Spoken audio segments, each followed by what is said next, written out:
everybody to be here. We have with us Justin Jones. He's our conforming lending manager. He manages all the underwriters that we have in San Bernardino that do our government, FHA, VA, and our conforming loans. Show of hands, how many people know what a conforming loan is versus non-conforming? All right, so most people do. Okay, good. And Danelle Smith, she manages our team of non-conforming underwriters, so that would be our jumbo loans, our higher loan amounts. And Rosanna is here, and she is one of our closing managers. So I thought it would be helpful not only to have our underwriting managers here, but have one of our closing managers, because I'm sure everybody has a lot of questions on still about how this new closing process and TRID and the timelines and things like that work, and what really happens once your loan is approved, and why does it take so long to get it to close once the loan's approved? I see some people shaking their heads back there. That's good. More importantly, Ken Bills is here. So Ken runs Wells Fargo home mortgage, retail, and private mortgage banking in pretty much now almost all of Los Angeles. So he's a big shot. But he doesn't look like it because he didn't wear a tie today, but that's okay. So before we get going, I'd like Ken to say a couple words, and then we'll get started. So good morning, everybody, and thank you guys for coming out, for being on time. Exciting. And everybody got a little breakfast, so thanks Cyrus and his team for that and sponsoring. And I think, who did you work with the board? Nikki, and so thank you, Nikki, for helping to arrange this. And thank all of you for taking time to educate yourselves, to be, a little bit more comfortable with how you take your customers, your clients through the process. And what we want to do at Wells Fargo is be as transparent as we can, right? I think in my experience, and I've been doing this for 20 years, I think most important, our relationship with you is to communicate well, right? To return your calls very quickly, to explain what's going on, give kind of a roadmap of what your clients, you should expect through the process. And it's that regular communication and transparency that we're trying to encourage. So today I think it's creative. I don't know, has anybody ever spoken to or with an underwriter and kind of done something like this? I think it's pretty unique. So it's the first time we have done it in a little while, so we're excited to see how it goes. So have good questions. Understand that they're not public speakers. So as they're doing their thing, jot down your questions that you have, and there'll be a time for questions and answers as we get through each topic. And oftentimes your question might even be answered as they kind of progress through. But we do plan to spend a lot of time Q&A, very informal. There's no, all good questions are good questions because we can all learn from them. And what we're trying to get to is how do we better prepare our mutual customers to go through the process together, right? We don't need you to leave this being underwriters. You are realtors. We're going to do the home loans, but we work together. And what we're trying to do here is to open up kind of the veil of what we do so you understand. Because oftentimes something goes wrong, and there's ways we could have prevented it. There's better ways to solve it. But in the end, we want to close on time or close early. And communication is the way to do that. So this is what we're trying to do here is open lines of communication. So enjoy the next hour and a half or so. And thank you again. All right, great. Thank you. Thank you, Ken, for coming, taking the time to be with us. Just so you know, my business cards are here, so later on, if you want to take my business cards, feel free to do that. Before we get started, I wanted to kind of get a gauge of who we have in the audience. For example, I'd like to know if you guys could, just raising your hands, tell me when you came here, what prompted you to come here? Like, what do you hope to get out of this so that we can then address that as we're having the discussions? So, and just to get an understanding of why you're here. I mean, the breakfast is great and it's awesome, but I think we all have better places to eat than here if you wanted breakfast. So, yes. Hey, Lori Harold, how are you? Good.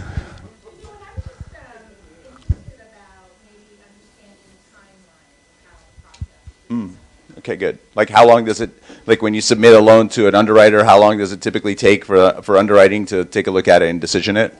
Stuff like that? Okay, or how long does it take for us to get it to the underwriter kind of thing? Okay, good. Anything else? Any other questions anybody else has? Yes?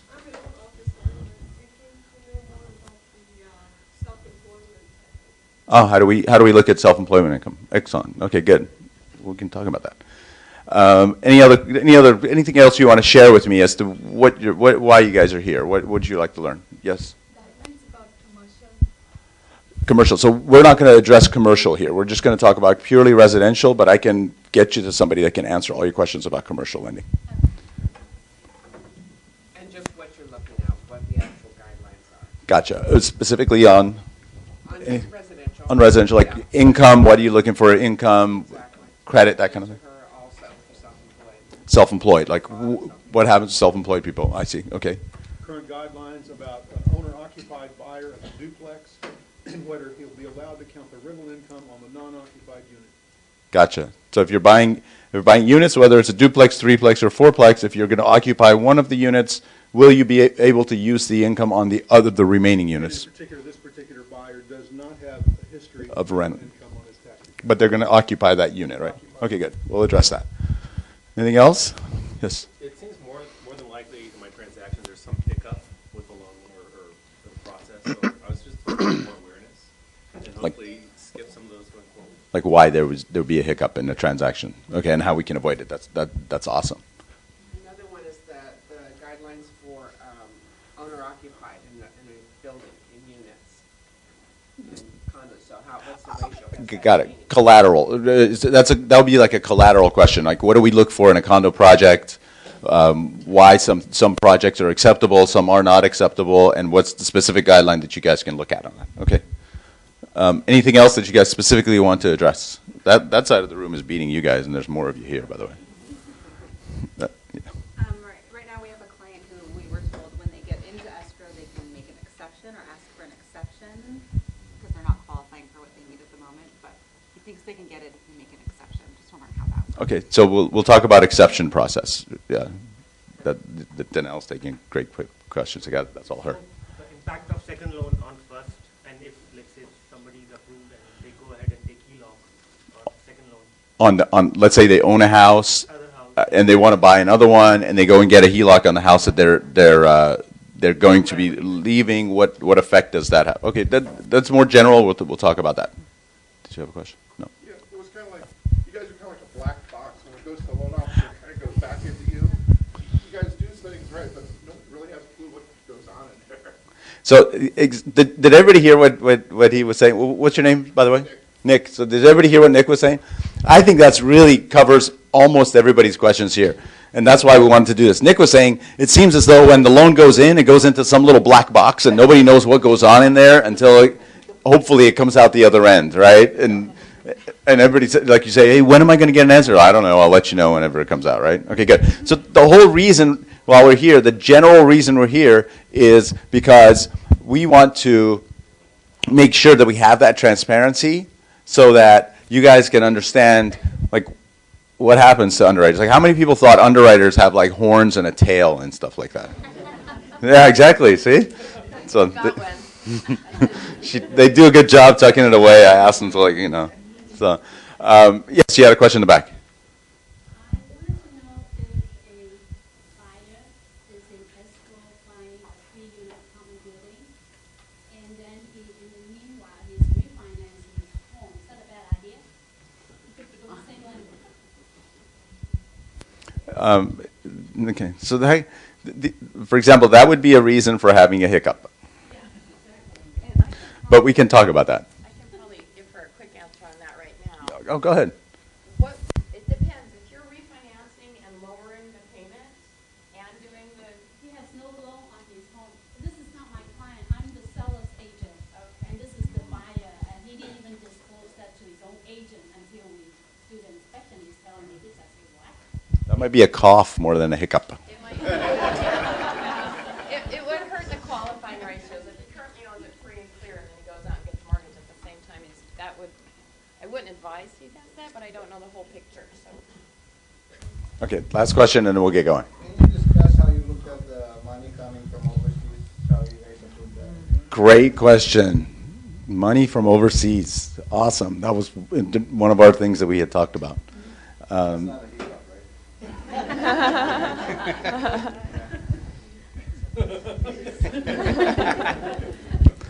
No, it can be okay.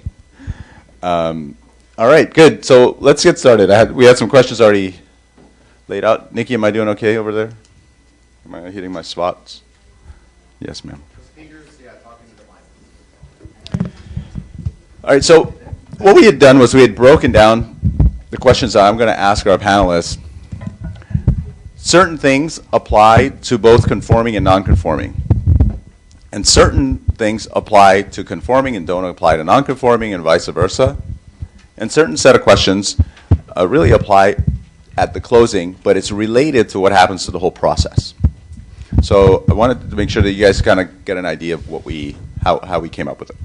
So we'll start with Danelle and Justin on conforming and non-conforming. So can you guys, you can start whichever one wants to go first, and maybe Justin can go, actually maybe Danelle can go first on this. Can you explain the difference in underwriting philosophy between non-conforming and conforming? And everybody hears lenders that say, "Oh, we'll make sense. If it makes sense, we'll do it." Everybody hears about this make sense underwriting. But can you talk a little bit about our non-conforming underwriting philosophy, and then Justin, if you can then chime in on how conforming looks at different things. Okay. Our non-conforming, the best way to look at it is we are a portfolio lender, so we hold all of our loans. So that gives us a little more discretion. Our guidelines seem subjective, but we do make sense things. And when he asked if you knew the difference between conforming and non-conforming, there's a loan limit. $424,100 goes conforming. We can go a little higher for high balance. In our portfolio world, we're dealing with the higher end clients, the self-employeds who want millions of dollars or over $1 million in loans. Our philosophy is we want to make the loan work for the borrower. So what we need from you to get that done is know your borrower. There are times when we look at files and say they're short assets, but there's no explanation why. If this person had some kind of incident happen one time, they had an emergency, had to spend money, we can see they make a lot of income, they're going to recoup those assets, then we can logic around that and make that loan work for you, but we need to know that information. So portfolio, we use a lot of expert judgment, and knowing the borrower helps us do that. I hope that helps. In the Hello. Okay, it's working. In the conforming space, I'm in a little tighter box. We sell all of those loans to Fannie, Freddie, outside agencies. So we have to meet their guidelines as well as Wells Fargo's rules. A lot of times you'll hear, well, the Fannie guide says this. The Freddie guide says this.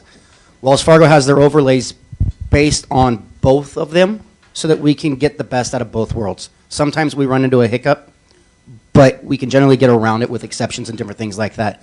The big key with the conforming space is that you have to have that accept, that DU, LP. They have to say, yes, we're good with this in order for us to exceed ratios and different things like that. After we get into those things, the box kind of gets really wide. Anything above 45 is an exception on your DTI. If you have questionable credit, different things like that, you're going to go into a manual ratio requirement. So we'll actually have to underwrite like 32 over 36, somewhere around there, and you have to manually qualify for those ratios.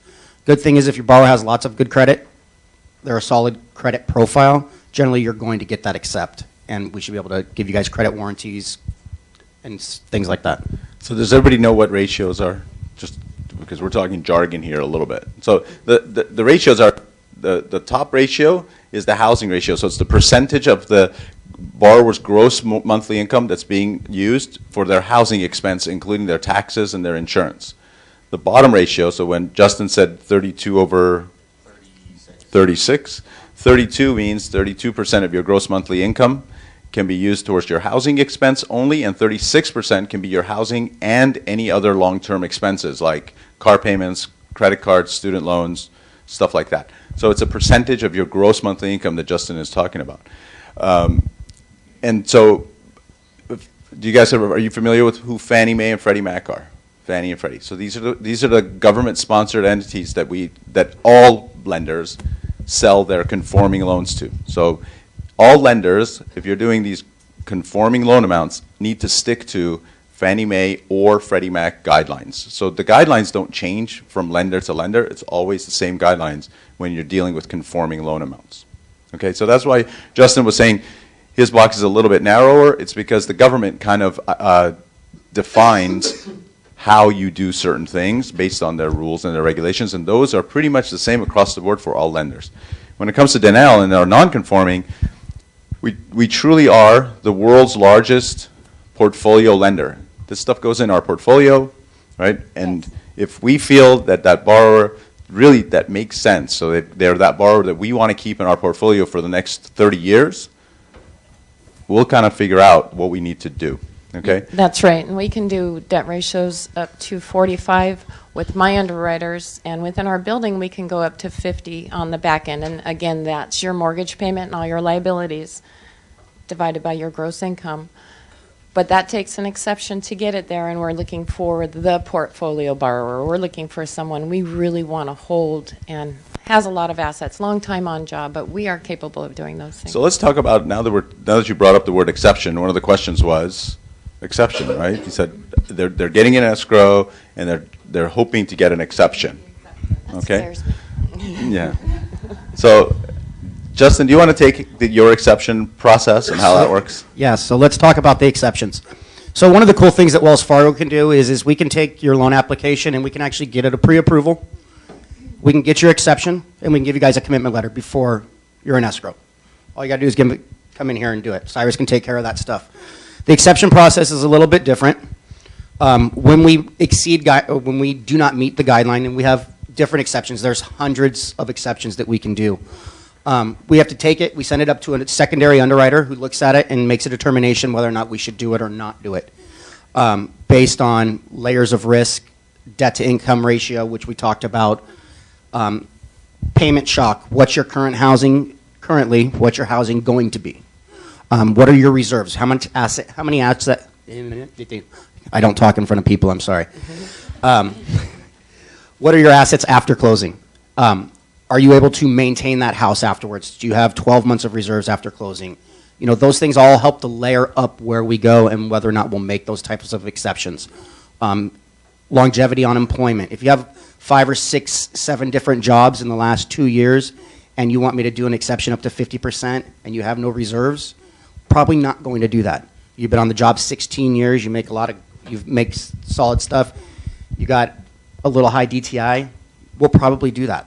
It just depends on where it fits in the box and where the layers of risk lie. Danelle, your exception process? What scares me that you have something in escrow and you're hoping for an exception. So I want to start with, these guys are great to go to for pre-approvals because they'll send us all the information. You'll have a real approval even before you get to where you are now. Our exception process is if the underwriter doesn't have the authority, they all have different levels of authority, what they can and can't do. Like you said, there's a million different exceptions. If we see something that's outside of, say, one of my underwriters' authority, but it makes sense, everything about the deal and the borrower is solid, we will escalate up to what we call our portfolio credit office, and they'll review it to see if they can do the exception. The turn time for that has been 24 hours lately. It's usually 48 hours. But I don't know your specific scenario, but that is our process. And I hope your file gets approved. So what happens if, let's say, it goes to the the portfolio credit office, and they don't like it either. But we think it's still a good loan, right? Then we keep going. Then we keep going. We exactly. just keep going. If everybody believes in that loan, and we have 1 or 2 people that are saying, no, this doesn't make sense, but everything we're learning from you that you know about the borrower that we don't know, then we'll keep escalating it and we'll keep pushing. We've pushed files up to people that they're so high up in the chain, everybody below them said no, and we got a yes. So if we believe in it, then we'll keep pushing. So as we talk about this pushing, and if somebody doesn't like it, we have a decline process. So no underwriter is allowed just to decline the loan. The only reason they're allowed just to straight decline the loan is if there's an issue with the collateral and everybody agrees to it. None of the underwriters are allowed to decline it without talking to a manager first. And then if they do want to decline it, and they have to send it to a secondary underwriter that will review the transaction top to bottom and make a determination whether or not they want to do that loan. One of the other cool things that we do is we have a different escalation process that if I say it's a decline. My underwriter says it's a decline, but Cyrus says, heck no, I'm going to do that loan. We need to do that. This is a good loan. So we have an escalation path. It doesn't even go to decline. We immediately send an email off to our NDS team, which is our national underwriting team. They're the highest level of underwriters, similar to what she has in the PCO. They will make a determination and review the transaction and make that determination. And if they say no, then we go to the next step up. We actually have a laid out step-by-step escalation path to follow if we believe in the loan. So I want to interject. Make sure I'm on the video. Just one sec. So on the exception process, so a couple of things to kind of, if we take a little step back, how do you remember 2008? How many people were doing this in 2008? It's been like 10 years, right? Who misses stated income guidelines, right? Gotcha. Okay, what's her name? Get her name. So leading up to that, and then that ensuing disaster, stated income allowed us to do a lot of things without really looking into income. In particular in Southern California, in particular in our market, we have a lot of people that are self-employed. So they earn one level of income, but they pay taxes on a different level of income, right? It's pretty basic. So we understand that. When we talk about your debt-to-income ratios, that gets factored in. And oftentimes, it's not so much about the ratios as it's about, well, what can we qualify them for in their tax returns, right? Based on what we're looking at. So general rule of thumb is you go back 2 years, you do an average, and that's what we're going to go by. We don't go by their last month. It's like saying, well, how much money do I make? I can't go by last month and say this is what I make, because I may not make that every month because it's all variable, right? We're in a variable business ourselves. So keep that in mind, that there is a formula. We're going to go back 24 months, and that's what we're going to look at. And where you really see a difference in a loan officer and an underwriter and a company is how do they look at, how deep do they go into those returns, and what do they really look for? Bless you. There's many ways to see more of cash flow and not all the write-offs. There's ways to do that when you start kind of digging into things. So it's a big conversation. It's the whole self-employed income. How do I really qualify myself self-employed? But that's what we look at. Start with last 2 years tax returns. What does it look like? And then we go from there. Now, exceptions, and when you look at, let's say, working around that, we have to be careful as a lender that we are not putting a customer, a borrower, an American, into a bad position financially. So from 2008 mess came 3 key words that we have to live by, and it's ability to repay. I think repay is one word. But ability to repay. So we have to always be considering that, and that's where it can get a little funky. Customer thinks they can afford it. I'm all good. No, I know what my tax returns say, but I'm going to make more money next year, so I can buy this. I can afford it. But we're under responsibility, financial responsibility to not let something happen that appears to be a bad thing in the long run. So that's really what drives our decision many times, to say this person, we don't see how they afford this, unfortunately. They can afford this much, but we don't see it here based on where things are. So that's where it gets tough, right? So then that's where the exceptions come into play.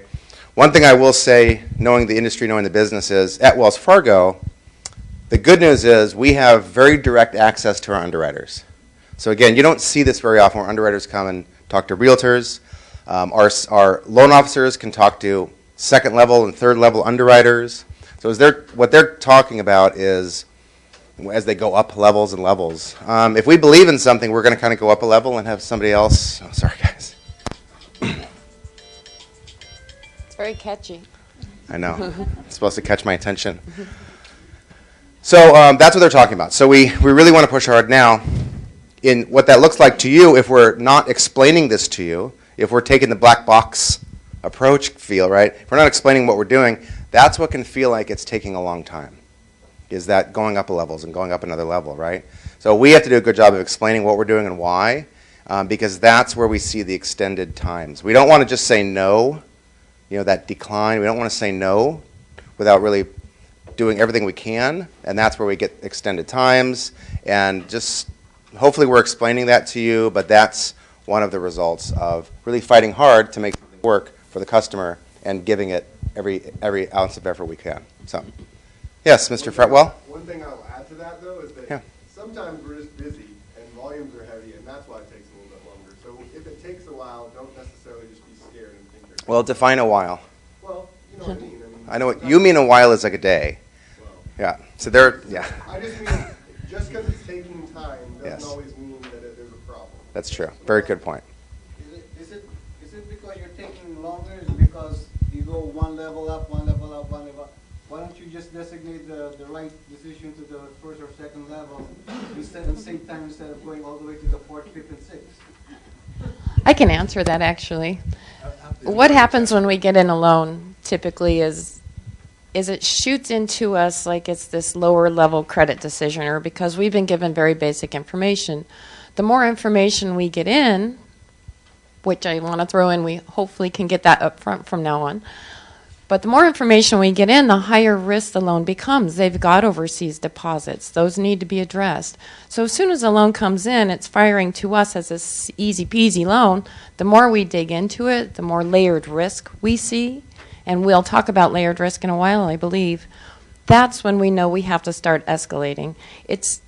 And I agree, we should have all top-level underwriters, everybody. But Wells Fargo is set up for you guys, really. Our process is set up to get them closed in 30 days. So if we've got those easy ones, they look easy, let's get them done. If we get the more complicated ones and it looks easy, we've got to send it up. It's hard to explain why we don't have all level 5 underwriters, but for the people that are doing the vanilla cookie cutter loans, it's better to have these lower level underwriters because those just get pushed through. Does that help? So remember when she said to know your borrower, and I'll tell you, Yes. we talk about this all the time. For lack of a better way to put it, I'll just jump in there. Yeah, the loan originator has a lot to do with how this loan gets structured from the beginning. So you want to know and you want to understand what's going on with your borrower. And not try to, a lot of times what happens is, and we've seen it, is that they try to kind of, what Danelle was saying, sugarcoat the deal when it first goes in, thinking that, you know what, somebody's not going to catch this little issue or this problem or whatever it is. But believe me, they catch every single thing. You're a lot better off up front saying, these are my problems, and having them address it right then and there. What I've seen, my experience, 26 years of doing this, a lot of the problems happen when someone either tries to get something past an underwriter and all of a sudden it gets caught. Now you got a problem. Because then the underwriter thinks to themselves, what else are you trying to hide if I caught this one thing? Okay? Or what ends up happening is that the borrower tries to substitute things. So when you're asking them for a certain thing, the borrower says, well, I'm just going to give you this instead. And so you're trying to make a deal work when you know full well that you need X document, but instead you have Y document. So 90% of your problems happen at origination on how well that borrower was packaged. Like she was talking about, she's in escrow, and her buyer is thinking that they're going to get an exception. Well, I'll guarantee you're not going to close in 30 days on that deal. I mean, it's pretty much, I mean, I think everybody here will agree. That transaction should have been pre-flighted first with the exception, should have gotten sent up to an underwriter so they could take a look at it, and you'll spend all that time that you'll spend instead of being in escrow, spending that time going through this black box to try to figure out what goes on. Take care of that beforehand. Impress upon your borrower how important it is that they get all the documentation, and first and foremost, choose a loan officer that understands what's going on, that knows what's happening. Interview loan officers. I did a Mortgage 101 presentation here a few months ago, and that was the key thing, is to interview your loan officers, and so they understand, so you know who it is that you're talking to. And so you package that thing up front. The 90% of the problems happen because it wasn't packaged to begin with, then it went in, something was discovered during the process, and then it had to get escalated up. And to answer your question specifically, why don't you get these, you know, people with high authority right away just to look at it right up front, right? Well, I'll tell you, it's not easy getting what we call like level 5 underwriting authority. How many level 5 underwriters do we have? On my team, I have 3, and the building we have 11, and that's not very many. And how many underwriters total in that building that we have in San Bernardino? What do you think, Justin? Over 200? At least. At least 200. So there's 200 underwriters in this one big building we have in San Bernardino, and 11 of them have level 5 underwriting authority. And to get that level 5 underwriting authority takes a long time to get there, because you have this huge authority to be able to not just for the bank, but what Ken was addressing. We have the responsibility now as banks to do the right thing for the borrower, because after that meltdown, what ended up happening was it turned out a lot of people got into a loan that they really had no business getting into it, and they ended up losing their house down. But the level 5 still follows the same guidelines, right? You still have a guideline, you don't decide. Right, but Yeah. let me speak to that. Underwriting, I can give a file to an underwriter here, I can give an underwriter to a file here. They're going to look at it completely different. They may come up with the same decision, but income may be calculated slightly different. They may want to use an asset here versus an asset there. Very much subjective when you talk about those things. So if an underwriter doesn't believe it, that's why we have this escalation process. If that underwriter doesn't like it, we go to the next underwriter. If that underwriter can't make it and says it's no good, we go up to the next level. We never try to give up on that borrower or that customer. We're always trying to get that loan done. And it doesn't mean that the level 5 underwriter is going to necessarily approve that loan. It's just that we can escalate it up. So to go back to what I was saying, and I'll address your question, is that packaging that transaction up front saves you a lot of time going forward. Packaging it properly up front, understanding your borrower, not just, and the whole picture, right? Not just saying, well, I'm just going to take all the good stuff and I'm going to try to ignore the bad stuff. You know, when you go into a listing presentation and you do your CMA for a buyer, for a seller, what do? They just want to concentrate on that house next door that sold for just this amazing, price, and they're like, well, I want that, and since the prices are appreciating, I want 10% on top of that, and then you have to address to them and say, yeah, there was that one, but there's these other 4 too that we need to take into consideration. Why? Because a buyer is going to take that into consideration. So in the beginning, the packaging the file, putting it together, and bringing pluses and minuses, and again, we'll talk about layering of risk next, avoids all these problems. So it's not that easy to say, why don't you just send it to the highest level underwriter and just have them approve it. Oftentimes, you don't need to go there if you package it properly. Personally, I'm looking for an advantage in the stock market. So if you're a portfolio lender, do you guys issue an underwriter approval? So before I open escrow, I know that I can go with a no loan contingency and complete with cash offers. Yeah. I don't want hiccups even before I open escrow. That's fantastic. Janelle, you want to address that? Absolutely. I actually recommend everybody does that because, yes, from your position, you want a solid buyer. And we offer that. You get us the information that we need. I believe the loan officers here could help you with that information. Not pre-approved, just an approval. Yeah, it would be an approval. Yes, because we're going to be looking at income and assets. The only thing that would ever change an approval from the get-go would be the collateral. But yes, you can absolutely do that with us. So you bring up a great point. We encourage that all the time. Is not just the pre-approval letter, right? The pre-approval letter, honestly, is garbage in, garbage out, right? I can put whatever in the system to get an approve and hand you this letter and say, hey, you're pre-approved. These guys are ultimately who makes that decision. So what we can do is up to infinite loan amount. It doesn't matter what the loan amount is. Right, in portfolio. Package that in, send that in, and you'll get actually not a pre-approval letter, but what the difference is, you get a commitment letter. A commitment letter is different than a pre-approval letter. A commitment letter is basically our commitment to lend. And the only thing you need there is to add the collateral, add the piece of property. And that's really, really important. I would recommend that you impress that upon your buyers, that there's a difference between a pre-approval letter and a commitment letter. But there's more work that goes into it, too. You have to then provide all the documentation that they're going to need in order to be able to get you that commitment letter. A pre-approval letter is, I can talk to you on the phone, type the stuff in, push the button, and say, here's your pre-approval letter. And I think that that's why everybody in this room has probably had the experience where you've had a pre-approval letter and the loan didn't close, and you're wondering, why didn't my loan close? I had the pre-approval letter, and that's why. How much faster will the escrow process get to be reduced by? We'll get to that in a second. Yeah, we'll get to that in a second. That's a great question. I was going to ask, how long does the commitment process take opposed to the pre-approval process? the full approval process or the pre-approval process takes? The commitment process takes? Okay. So I'm gonna give you that answer because I think it's very valuable to everybody. I'm gonna give that answer in two pieces, two parts. Okay. The first part is I'm going to go to Davis. I'm going to include you into this, Davis. So Davis is part of our team. Sorry, I'm going out of the camera, but whatever. So Davis, how long does it take for you to get the application and complete it and send it to an underwriter? So what I always say is once I have,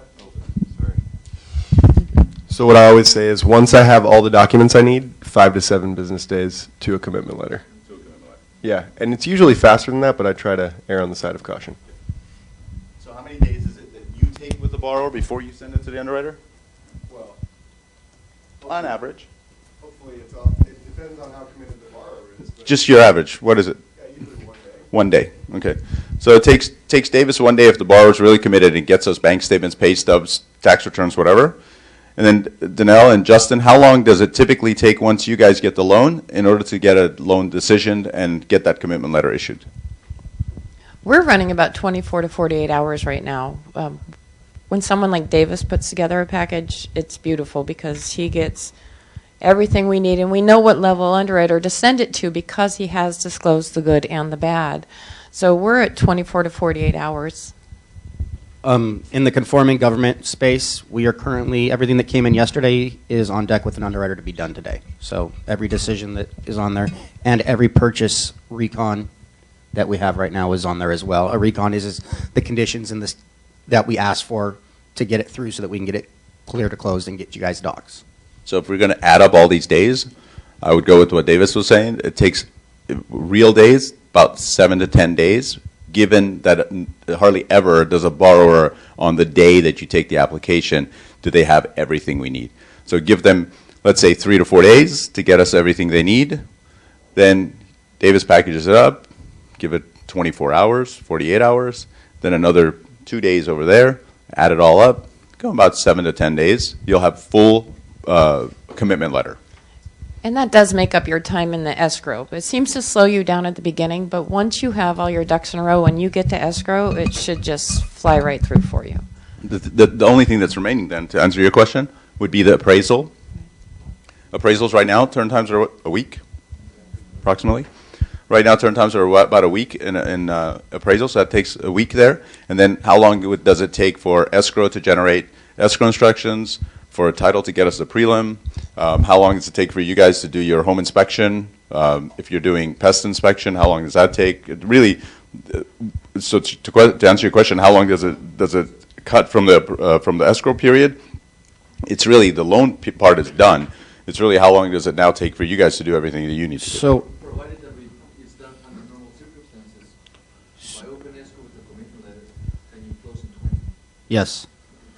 I closed the loan start to finish earlier this week in 12 days. It was a purchase. The HMC started it, and we closed it in 12 days. So let's get Rosanna in here, because Rosanna is our closing manager. So she'll tell us. So Rosanna, once we have a loan that's clear to close, so we've got all of our stuff in. We've got the loan commitment, we've got the appraisals in, title, escrow, all that stuff is in.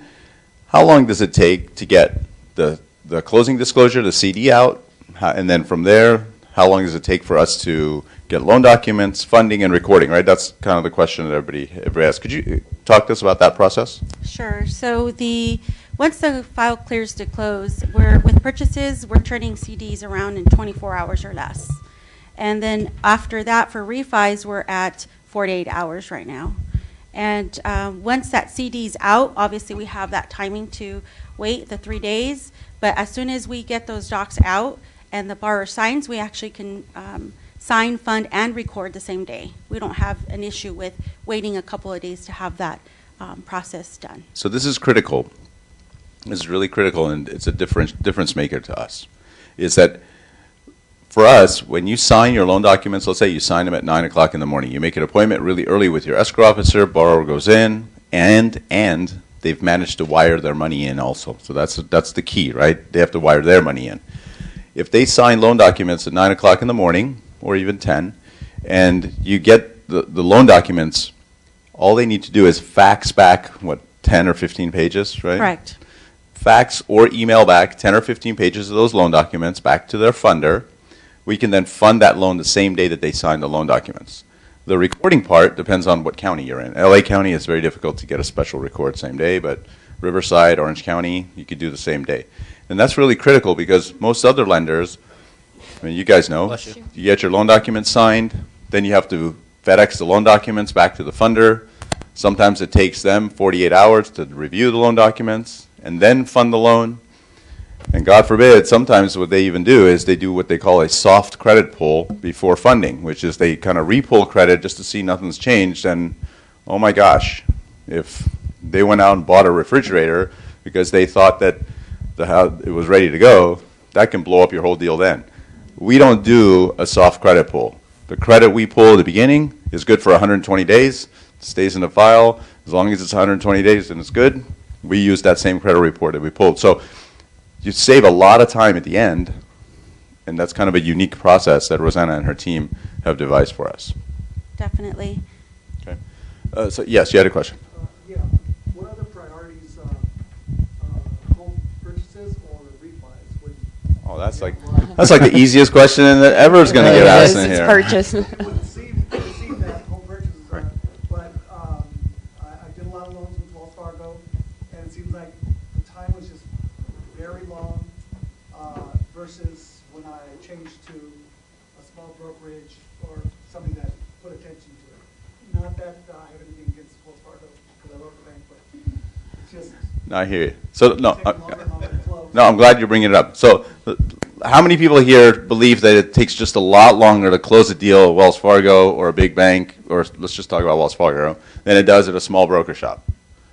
Come on, raise your hands high. Don't look at me like this. Nobody's going to like, come on. Okay, so good. Now we're getting to the meat of the things, right? I asked you in the beginning, why are you here? And others like, well, you know, the big black box, and we got this thing. That's not really it. You just want to know, why does it take so damn long to close a deal? It's not me. I did have some sellers that wanted to charge me a penalty if I used Wells. Sure, exactly. Of course they did. Of course they did. So here, I'll go back to what I said. You'll find after you get to know me, my story doesn't change much. I'm kind of stick with one thing. I'll tell you right now, your loan officer has a lot to do with how long your transaction takes. Yes or no? Absolutely. 100%. Absolutely. These guys will tell you, and chime in if I'm wrong, but they know exactly who's good, who's not so good. They get to see the file. They know what to expect when the file comes in, and they open it up. Well, it's now on their screen. They open it up. They're like, all right, here we go, right? Yep, Yes, absolutely. unfortunately that's true, but I want to bring up for your concern on our time, Wells Fargo recently started something called Simple Path. And Simple Path has everybody in mind, you guys, the borrowers, the underwriters, closing. Simple Path is designed to get your loans closed within 30 days. You might not have experienced that with your loan because our process, I'll give you, was a little arduous before. The loan officer does make a big difference. I hate to keep pointing out Davis, but before I was in this position, I was an underwriter, and if I'd see one of his files come across, I would jump up and down. That was going to be the easiest file I ever did. We're going to get it done. It's going to close.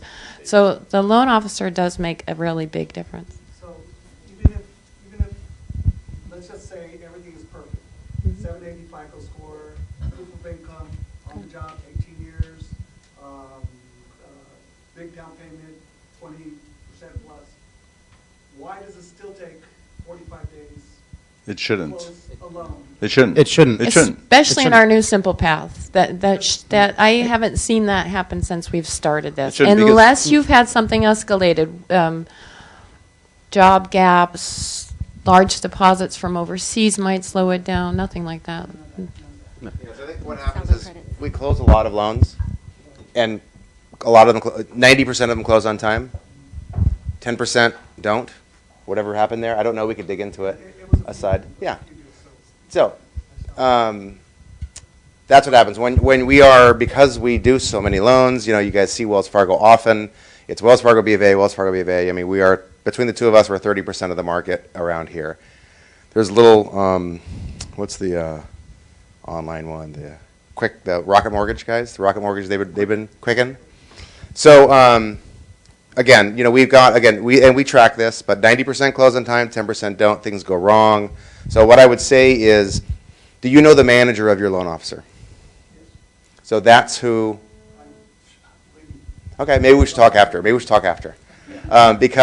he's in charge. yep, we should talk after. So that's what happens. So then you kind of get it, because it isn't about that one person. It just either we failed, something went wrong, and I don't know. It's tough to say what it was, but I do know that the vast majority do close on time. Like Justin was saying, we closed one in 12 days recently, and we see it happen often, far more times than not.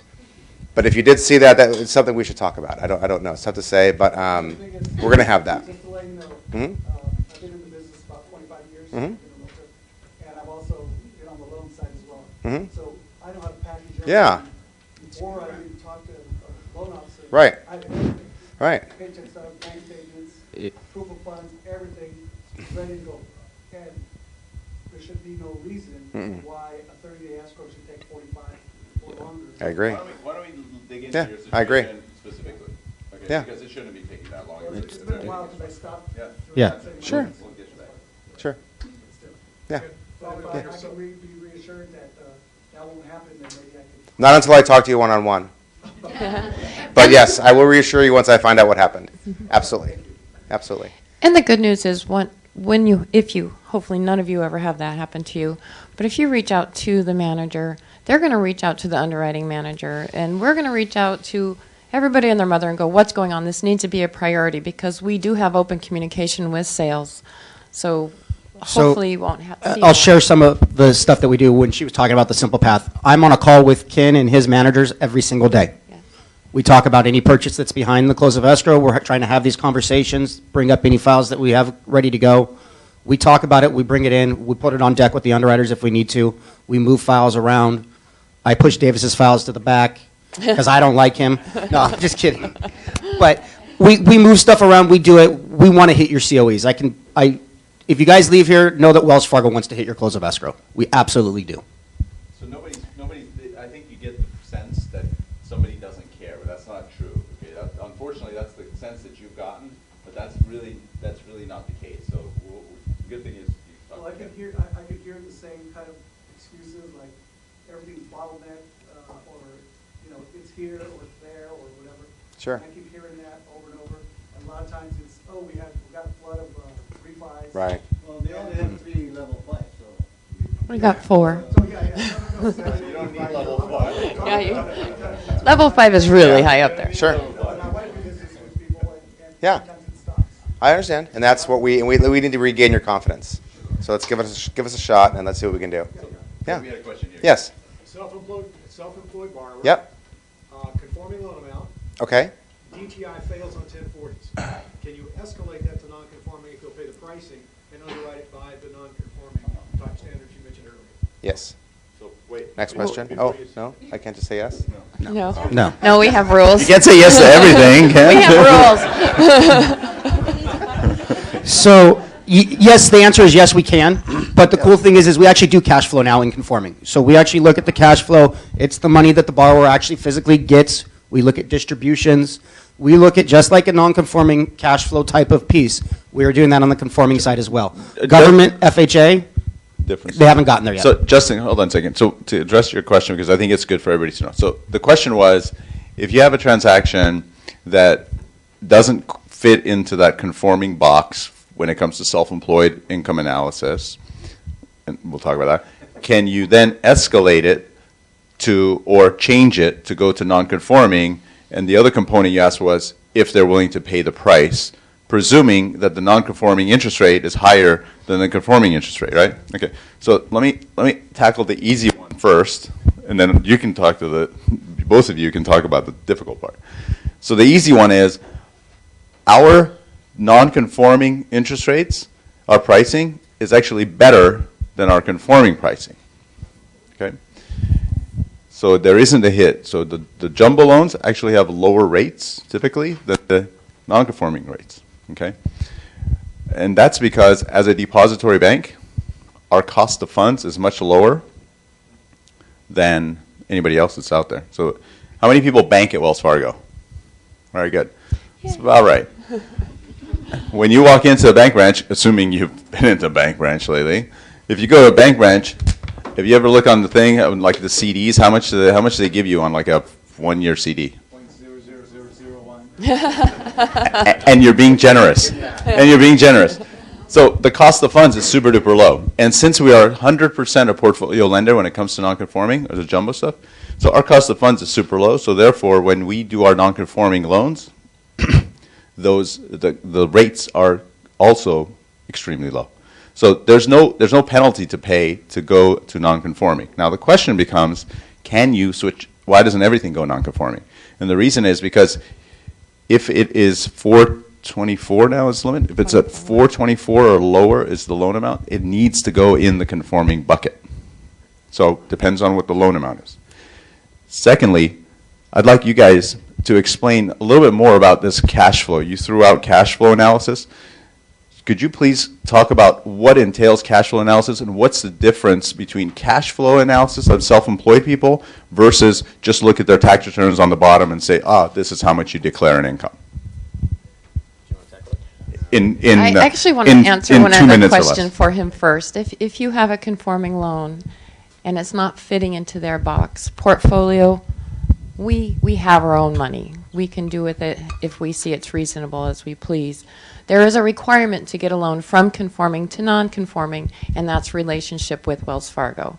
If they have $500,000 or more with Wells Fargo, we can entertain doing a conforming loan amount in our portfolio division. So I wanted you to be aware of that. As far as cash flow and baseline, and for some of you who have done this for 25 years, you remember the old AGI calculation. You just take the bottom line, add back things, deduct meals and entertainment. That's very much baseline. That's the top number. Cash flow we're looking at, it was odd when it first came out because it was like becoming a CPA. You looked at every part of the tax returns. What is really going in the borrower's pocket? Sometimes tax returns will just spell out very easily for you what the borrower is getting between distributions, W-2s. But we go a step further and we look at the net supporting income. And what that is what was their ordinary income after everything? What did they pay themselves? And could they have paid themselves more? If they could have paid themselves more, decided to put it back in the company, which is their business decision, we can actually give them that income. So that's an advantage for the self-employed in the portfolio world. And we do that same thing in the conforming space.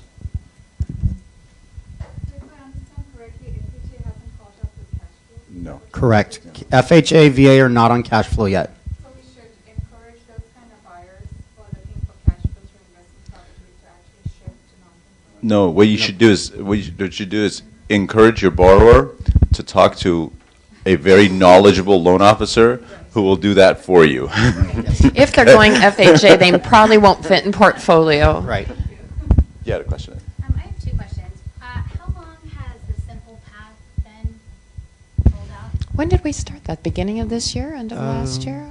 It was February. March. It was February. March, I think February March for certain regions, and then March was for everybody else. It's a phased rollout, so everybody kind of rolled out differently. It's fairly new. We're still getting our feet wet in it and going through it, but I can tell you that the process is improving. We're closing loans faster. I think this week I have 14 loans that closed in less than 20 days, purchase and refi, and I think we're averaging about 42 days on everything, and our purchases are running about 28 days. The Simple Path process has taken into account, without getting into Simple Path, has taken into account a timeline of 30 days. So what they did is they said, what is it going to take? Let's break down the components of what it takes to take a loan from point A to funding, and let's break it down into what it's going to take to do everything that needs to be done in 30 days. And so they've laid out timelines on each piece of it, from us to origination, to the processors processing the loan, to these guys underwriting it, to Rosanna and her team doing closing. They have certain amount of days that this needs to be done in order for it to all add up to closing in 30 days. So we took your world into consideration because, I mean, right now, like 90% of the deals are 30-day escrows. And so they took 30-day escrow into consideration. They broke it down into components, and each component has a certain amount of days that it needs to be completed in order to be able to hit 30 days.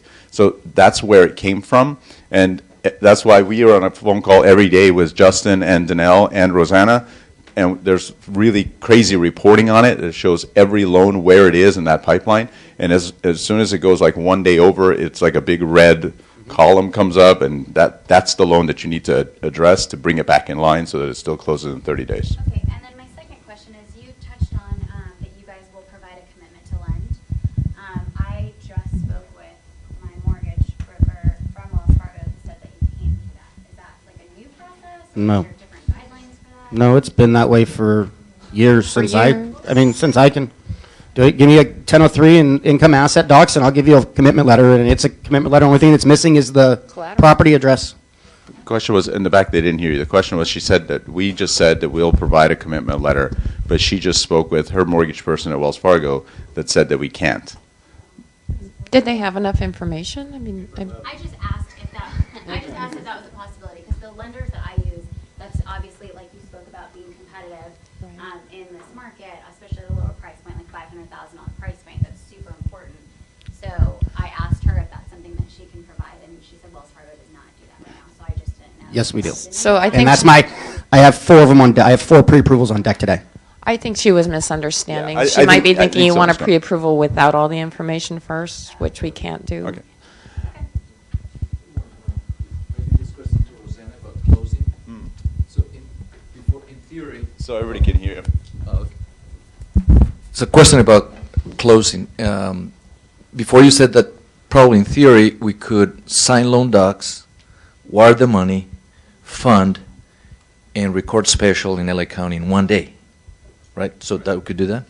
Yes, LA County, you have to check with your title company. Escrow will actually contact title to confirm, yes, they can do a special recording. A lot of times, they have to send someone running over to the recorder's office to do it, but it's on a case-by-case basis. So it's not every day that LA County will do that, but they will do it on special On occasions. LA County will, if the owner goes there, they'll record special. Correct. Yeah, okay. Correct.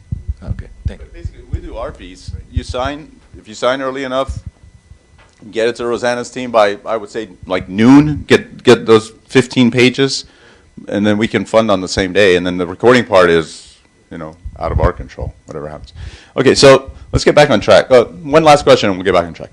Okay, how long the borrower need to put the $500,000 deposit into the Wells Fargo in order to get a special interest rate? We're looking for 2 months bank statements to show. It's not a special interest rate. The $500,000 into Wells Fargo is to do a conforming loan amount in the portfolio space. Just talk about Russia protocol. 2 months, then after the close of escrow, how long they could pull out the $500,000? Your borrower can do whatever they want after It's escrow their closes. money. They can do whatever they want. Okay, one last question, yes. Anybody explain a little bit about trade? End of year 2015, there's a rule regulation for 3 days, review 3 days, whatever, as long as 45, 60 days to close that escrow. Rosanna, could you explain to us the TRID process, please?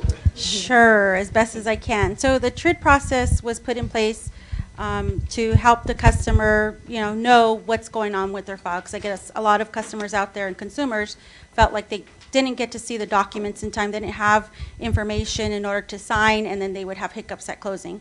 So they put this process, in place to have, we have 10 days to get this done.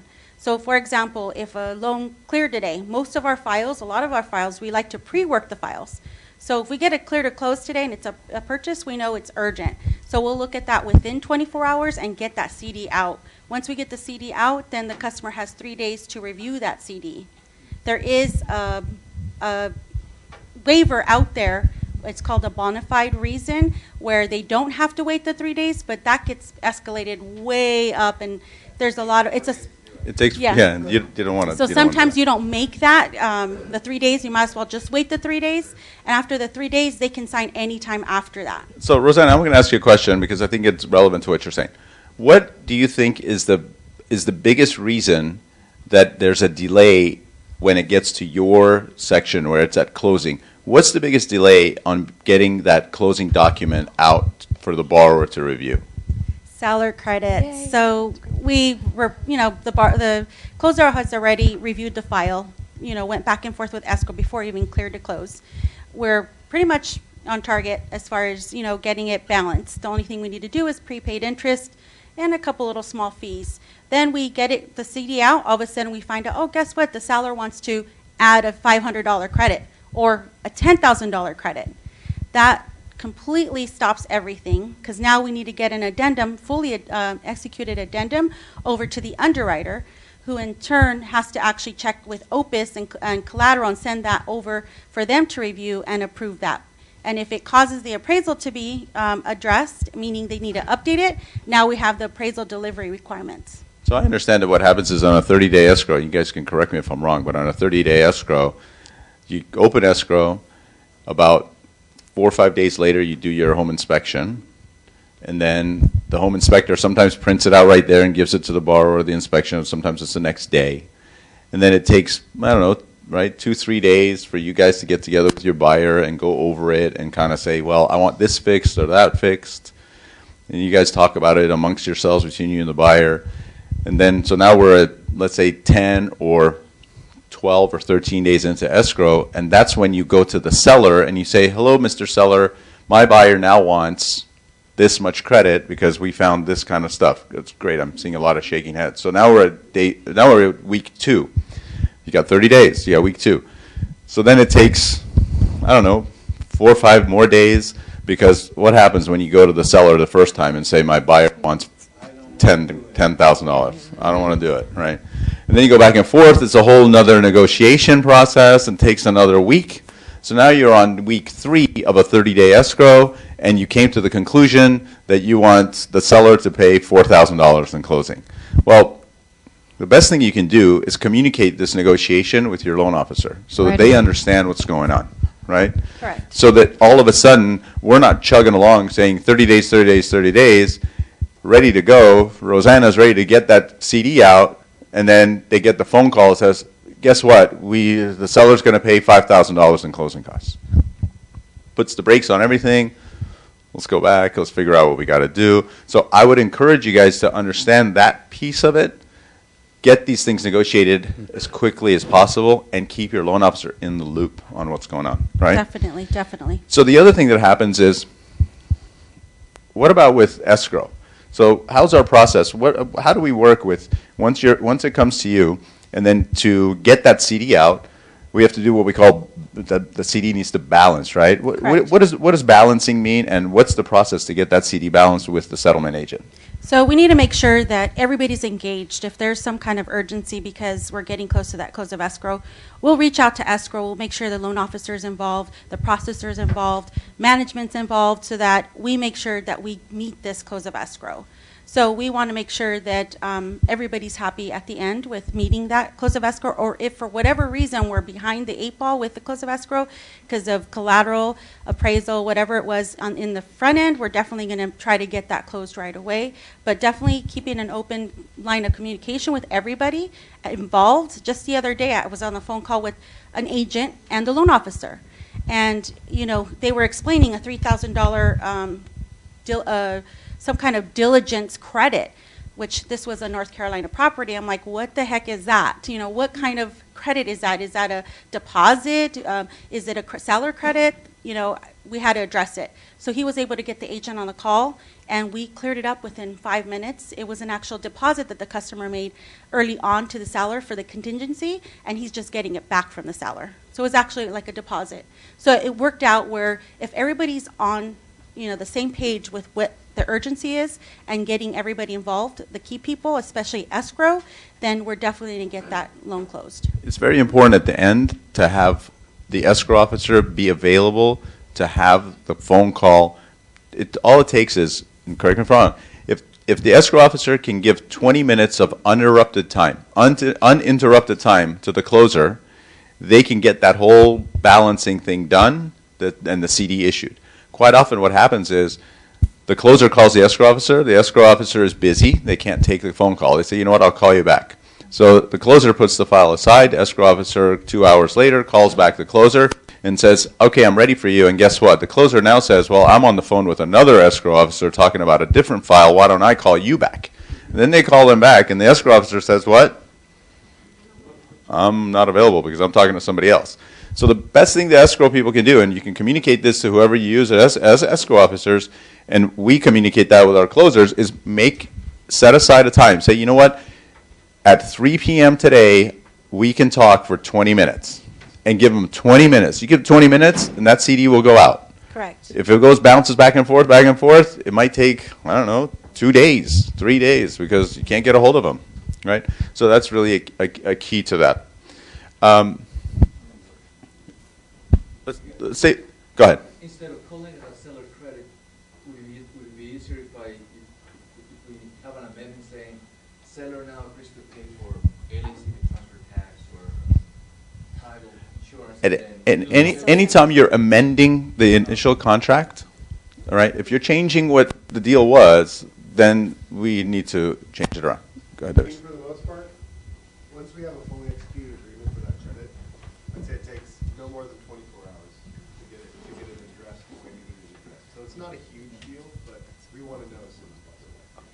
Yeah, I'm instructing underwriters on my team to reach out to the loan officers before a purchase goes to closing to see if there are any last-minute seller credits, because it has been such an issue. So it's all in the communication. If you know you have a seller credit, let your loan officer know right away. They can let underwriting know right away, and we can address it before it even gets there. So we're going to shift. The worst thing that can happen is like they go to balance the closing disclosure, and we don't know that there's a seller credit, and the closer tells us there's a seller credit. Yes. That's the best one. Yeah, that's a It good one, irks too. us. We're like, what? We were. So we're going to shift gears a little bit. Go ahead, one quick question.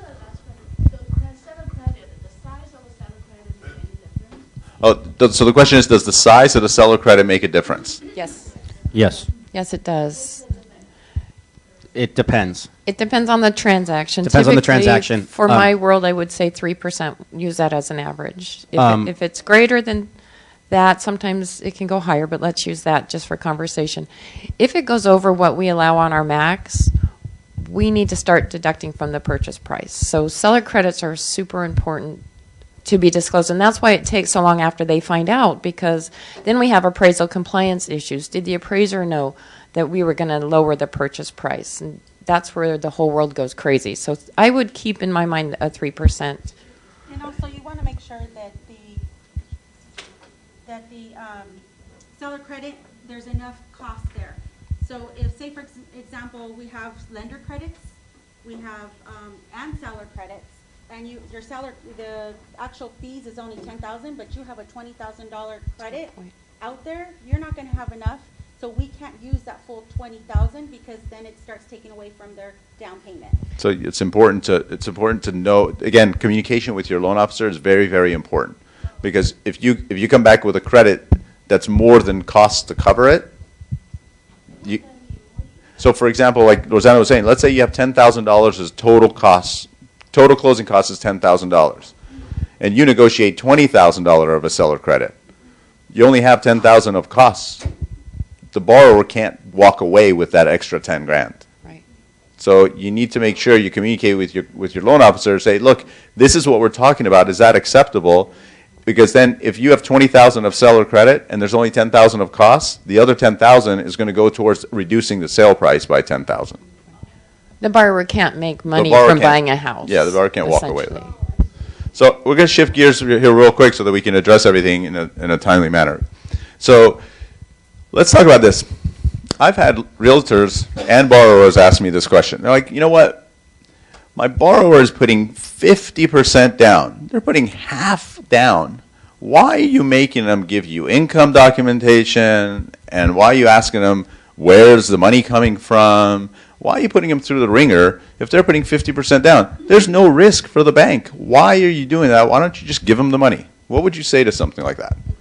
I would say ability to repay. Since our last crash, which I know affected all of us, too much in some places, but with the ability to repay and qualified mortgages now being completely 100% necessary, we need to make sure that's great. Your borrower can put 50% down, but can they repay the remaining balance for 30 years or 20 years or 15 years, whatever their term is? Ability to repay came along with Dodd-Frank, along with TRID. And it's important for your borrowers because we don't want to own homes, we want to hold mortgages. So that essentially is. And as a lender, I would hate to go take my grandmother's house that had a 50% LTV because she was on a fixed income and couldn't afford it after her IRA ran out, right? We don't want to go take houses. Right. That's not what we want to do. We want to keep everybody in a house. We want to make people successful in home ownership. So it runs into an issue. Sometimes we've seen these loans at 50% LTV, but you have a 50 back-end ratio. Okay, so your ratios are at 50%, but you got a 50% LTV. Is that something we can do? It's something we can do, but it's got to make sense. If you're on a fixed income and your income's going to run out 3 years down the line, okay, we have to look at those kind of things to make sure that you're going to be able to maintain a mortgage for 30 years if that's what you're doing. And that goes back to knowing your borrower, because say they do have IRA distributions for 15 years, but you're asking for a 30-year mortgage. Know your borrower. What's their plan? How are they going to live after the first 15 years? They have to make their payment. They know they have to make their payment. So in their mind, they've got a plan. On my team, the underwriters always get really creative. They're going to get Social Security. That's going to help. But it would help if we knew up front what the borrower's plan was once their distributions ran out. Oftentimes when they're putting a big down payment, it seems as though the loan officer, the realtors, even the borrower kind of gets a little bit lackadaisical on it. Like they're like, well, I'm putting this big down payment, then you know what, I don't need to provide all this stuff. But again, to what Danelle was saying, knowing your borrower, knowing your client, and saying, all right, how are you going to make this payment is really important. And again, the loan officer too, to have that interview. On my team, the loan officers take a year. It seems like a year, but they take an hour in the initial interview of the client in order to be able to understand what the client's all about, right? What's going on with them? Why do they want to buy the house? Where's the money coming from? Where's the down payment coming from? And the foreign money thing, we'll address it now. It's okay if you have money coming in from a foreign account, as long as we can verify the source, verify the transfer, and the deposit. So we need to understand where this is coming from. And there are reasons behind it, right? Yes. Why do we need to verify where the foreign source of the money is? Initially, this started when the Patriots Act came out under Bush because of terrorism. We used to, at Wells Fargo, be able to say, oh, there's a large deposit, let's just back that out, not use it, we don't need anything. But since the Patriots Act, we need to be able to paper trail and explain where all funds are coming from. And that's just a... If they're going to do buy and sell, if they're going to do that, are you still going to do the ability to repay? What do you mean buy and sell? Well, they come to buy and fix up and resell as a corporation. So are you going to require the ability to pay? Yes, we are, because we don't know it. Say they bought it, fixed it up, and their plan is to sell it. That's great. We call that flipping, but corporations do that, and that's allowed. What we don't know is the day after tomorrow or 2 weeks from now, is the market going to crash? Are they going to be able to sell that house? So we need to know that your borrower, your client, can afford that house if they can't sell it. So yes, ability to repay will always... No, let me address what you're saying. If you have a borrower that owns a company, and there are companies out there, so it's a corporation that what they do is they flip houses. That's their business. Their business is flipping houses, right? So if their business is flipping houses, they're not really asking for a residential home mortgage. That's a business. And we can take care of that. We have the business banking group that we can introduce them to, and they can go and they can talk to a BBG relationship manager that will then give them maybe all they need is a big line. Okay, so we can do that potentially. That's a different place to go. We'll introduce you to somebody in our business banking group. Maybe they get a big line, and then they can just draw on that line, buy a house, flip it, put the money back in, take another line. So it's also knowing and understanding. I mean, it's easy for us to think, oh, it's a house, so let's go get a home loan. It may not be where it belongs. It maybe it belongs over here. So and we can totally take care of that. Okay, answered your question, right? Do you have any last requirements document-wise when you've got a higher LTV, like you used to have the low docs or the no docs? Do you have any different programs like that anymore? So we don't have low doc or no doc, but what we do have is I'm going to address two things with that. One is our system is designed that when you put in all the information, again, it's important to put in all the information and understand and know your borrower. When you put that information in, it's going to give you, based on all the risk factors that the system sees, it will generate a list of documents that are needed. So sometimes we don't even need a full appraisal, right? Correct. There's times we don't need an appraisal at all. We have what we call a rapid value. It's essentially a drive-by. We send an appraiser out, they drive by the house, say, hey, yeah, that house is sitting there, the roof's not falling off, we're good to go. We're done. We have them come out, they go out there and do the drive-by, the roof's falling off, the garage door's missing, we don't pass rapid value, they flag it, we have to do some other stuff. But yeah, we have drive-bys, we have full appraisals, the whole 9 yards. But it is, remember, as we input and we put that stuff into the system, the information that we're given, if it's junk, if it's garbage in, it's garbage out. That doesn't mean anything if the information and stuff is not inputted into the system correctly. The other thing that we have that I want Danelle to address is we do have an asset dissipation program. So if a borrower has some cash in the bank, we can use potentially that cash to generate the income that's needed in order to help them qualify for all or part of doing the mortgage. So do you want to talk about asset dissipation a little bit, about what's unique about that? Sure. And asset dissipation is kind of the answer to your stated income reduced stock, because we do just look at the assets. We have a calculation the loan officers can help you with on how we get to their monthly income. And then we don't need the income documentations. The only time we would, because as a lender we ask for them to sign a 4506 and we'll get transcripts from the IRS back. If the transcripts come back and show us that they have a Schedule E or a Schedule C running at a loss, we will then need to see the returns, because we need to know the good and the bad. If you've got transcripts that come back and everything shows positive, then we're just using your assets to qualify you. Okay, and this list that you were speaking of, would that come from your loan officer? Yes.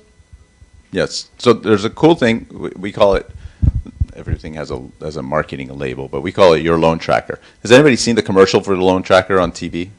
It's been out there? Okay. So we'll send that out to you guys. What I'd like to do actually, right before we adjourn, I'd like everybody to get their business cards and pass it along to the end, and I can collect the business cards and we can kind of get you some information too. But your loan tracker is a dashboard or an online portal that gets automatically set up once we hit the decision button on our end. So when we're on our computer, we get all the information, we hit decision, the thing decisions it. It sets up automatically an online dashboard for them where they log in and they can see exactly the conditions that are needed on the transaction. I'll have them address this in a second, but the one thing that Wells Fargo has come up with when they did research on some closed loans was not only sometimes did we not collect enough information, quite often they came up and they said, you know what, we're looking at a file and we collected too much information from the borrower, believe it or not. That there's stuff in this file that we never needed. Why did we ask the borrower for this information when we didn't even need this information? And so this new system, and this is again new over the last few months, this loan tracker, what it does is hit his decision and it will say, you need this documentation. And you can securely and quickly upload it, and it'll come right into our system and it'll tag it. For example, if you upload a W-2 through that system, it comes directly into our system and it's called a W-2 and it goes in and it just gets associated to the appropriate condition. And that's all you need to submit is that stuff. Now, but again, it goes back to the garbage in, garbage out. That's why your loan officer needs to be very, very specific to put exactly the correct information in there. And then when you decision it, it'll give you exactly what you need, and you don't need to send in any more. This is all you need. But again, it's very, very important. You guys have heard this over the last hour, how important it is. Garbage in, garbage out. You really need to understand your borrower. You put that in and they'll say, I need this, and that's all they need. So gone are the days where you say, well, you know what, send me all this stuff. Let me take a look at it, and let me see if I need more stuff. No. If you do that interview, that 1 hour interview that everybody on my team does, you do that 1 hour interview, you put in that specific information, you can get that specific set of data that you need that comes out. Now, if that information then opens up a whole new can of worms on stuff, then that's a different story. Like if we get bank statements and the bank statement shows, you know, $250,000 came from 5 different accounts overseas, well then of course we have to ask for that information. I'm going to pick on you now. But again, that's knowing that up front, because our system does have a place where they can mark large deposits, and the system will automatically create what we need, the letter of explanation and the source. So it's all about looking at the information, understanding what we have, inputting it correctly, and then your borrower is going to see this nice clean list, or your client's going to see a nice clean list of what we need. Yes? When you're considering a borrower's ability to repay and you talk about their future income, right, how do you handle somebody who's in their 60s and older? There you go. And when I was an underwriter, I actually got a finding from way up in corporate because a borrower had died. And I about lost it. We're not allowed to look at people's age. It's not something, we have a loan right now when the guy's getting IRA distributions. In 15 years, he'll be 105 and his distributions will stop. We can't take age into consideration. It's looking at what his plan is. So I know a lot of, like Social Security decides how much you make by how long they think you're going to live. But they're going to pay you till you die, so we're going to consider that continuing forever. Yes?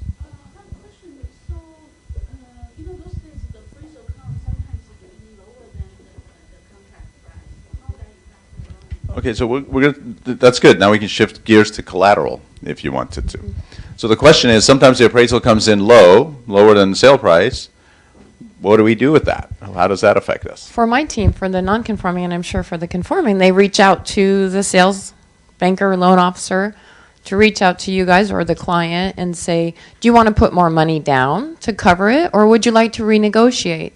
Because we need to know where you stand too. What the borrower is wanting is our true concern. Unless So- your loan to value is low enough that it doesn't make a that difference. right, and there are those cases.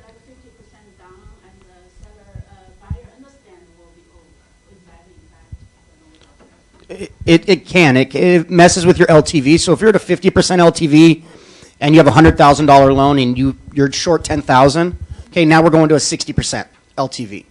That would be the difference, because we're going to take it off of the back end and make that adjustment that the borrower comes in with that extra cash. It won't make a difference in that case. In that case, no. But if you were at 90% and we tried to do that, now I've got issues, right? But one of the cool things we have is we have, like I said, escalation process. You can dispute the value. We have value disputes. If you guys can provide good comps, we can go through that process to try to get it up. It's a little bit of a process. It's not.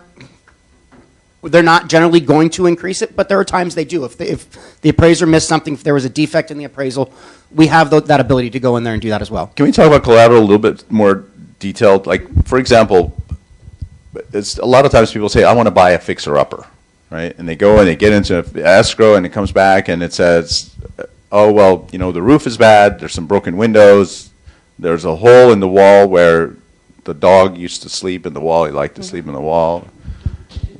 Bad dog. But they're putting 30% down, Justin. The house has to be habitable. We have to have no health and safety issues that are in the home. So if we have broken windows, somebody can cut themselves. If we have a pool that's empty, somebody could fall in the pool. We get all kinds of things that, you'd be amazed. I had one where there was a goat left at the house. They wanted a removal of the goat, yes.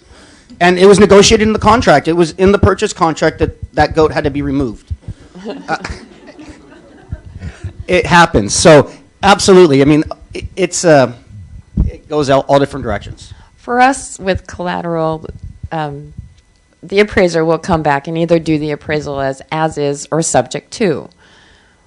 In my world, in the portfolio land, we have the ability to look at what is the issue, why is this subject to. I had one the other day, it was missing handrails. But it was only missing handrails because the current owner was doing upgrades. It had never had handrails before, and looking at the photos, you could see they could safely go downstairs by holding on both sides of the wall.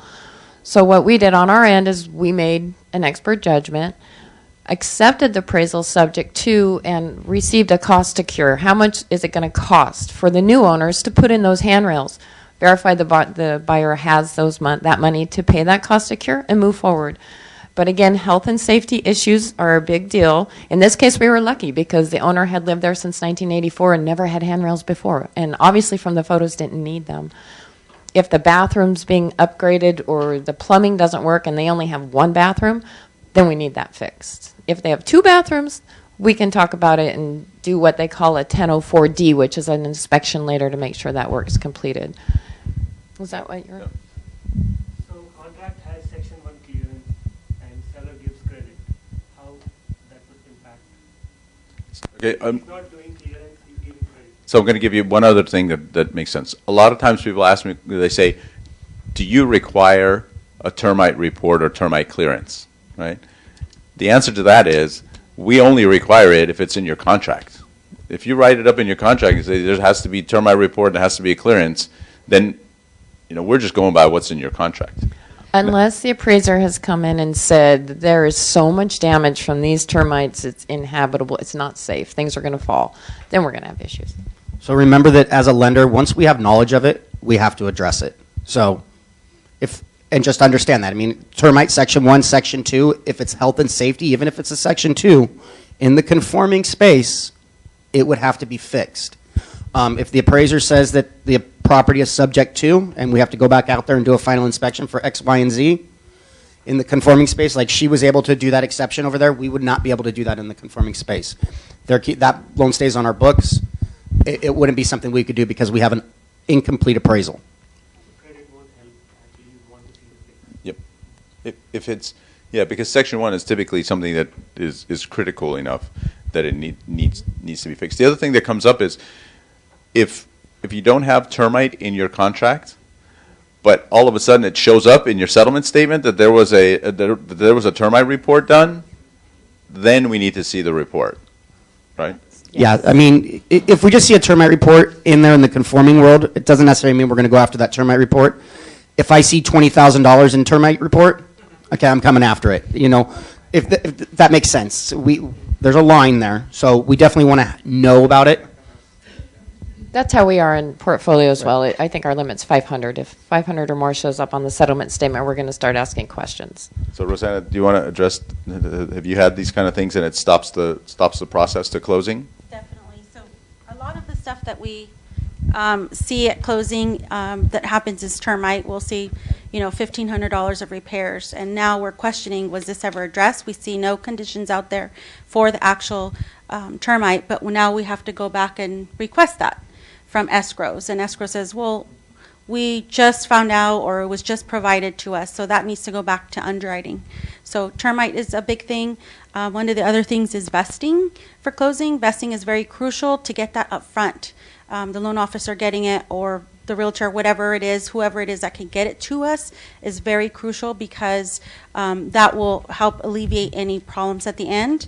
And some of the vesting that we get a lot of times in non-conforming are trusts. Trusts are big in our department. So we do several kinds of trusts. We don't just do regular trusts. We do blind trusts, nominee trusts, which is great. Alias trusts, correct. So a lot of our customers are high-end and are high-profile and need that kind of trust, to be taken care of so that they're not known out in public for anybody to see that they own that property. We're one of the few people that will lend, I think you guys have already had that experience, we're one of the few lenders that will lend directly into a trust.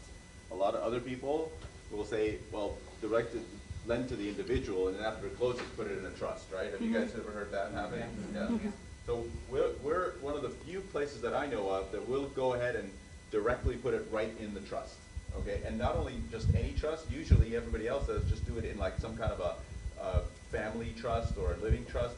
We'll take alias trusts or blind trusts, which are for example, celebrities. A lot of celebrities do these alias trusts or blind trusts because they don't want people to know where they live, right? So we'll do that. We will do LLCs in the non-conforming world. We'll consider taking trusts in an LLC. In the conforming world, right, Justin, that doesn't happen in conforming, and that's just because Fannie and Freddie prohibit that. Fannie, Freddie, FHA, VA, yeah, they prohibit that. Okay. Good. We have a question. Underwriting question I asked earlier, we didn't discuss it yet, and it's a current client I have. Owner-occupied duplex. I'm glad you re-asked because I've been marking them off as we've been answering them, and yours isn't answered yet, so I'm glad you re-asked.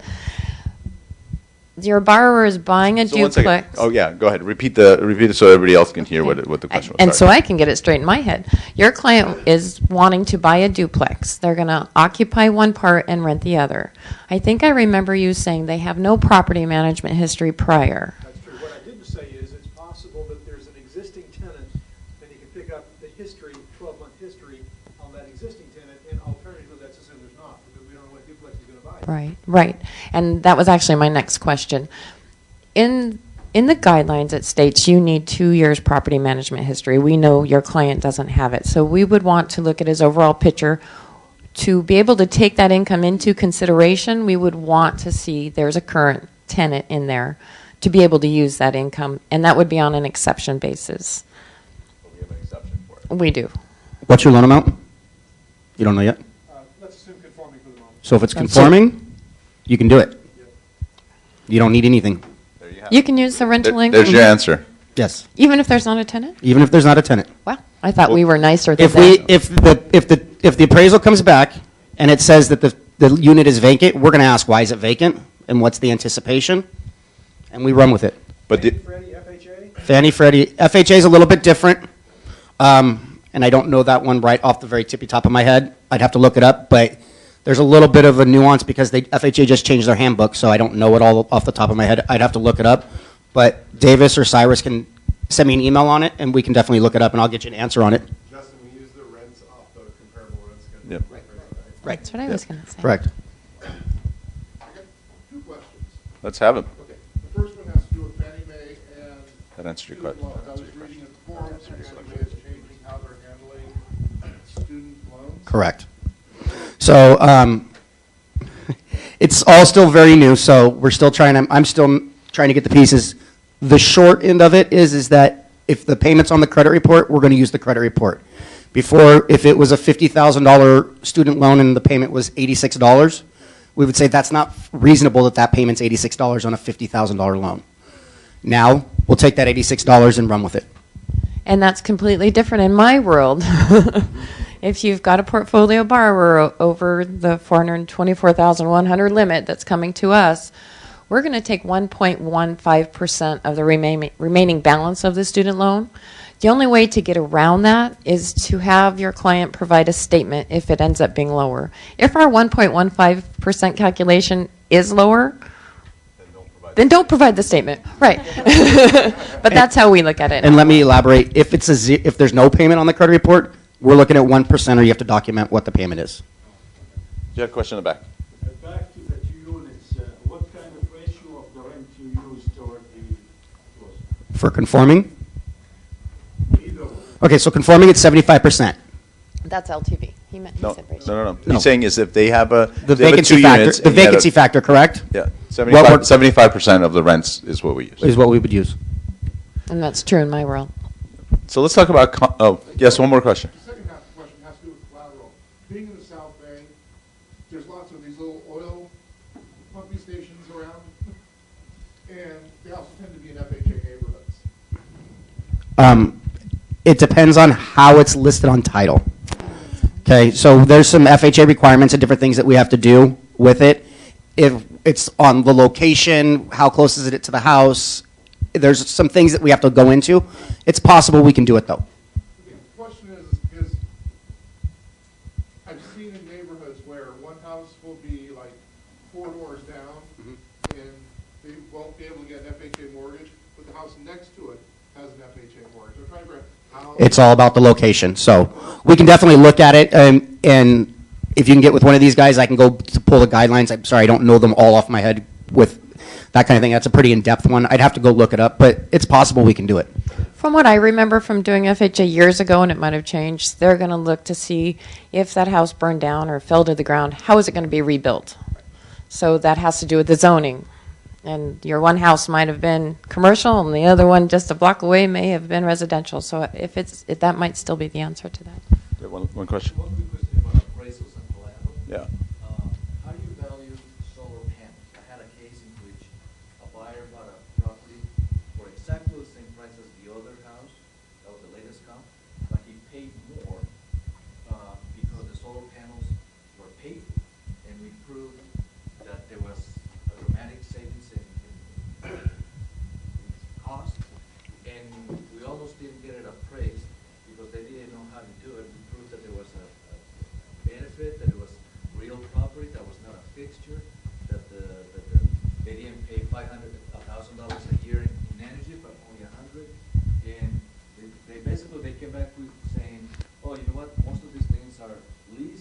for 20, 30 years, and sorry.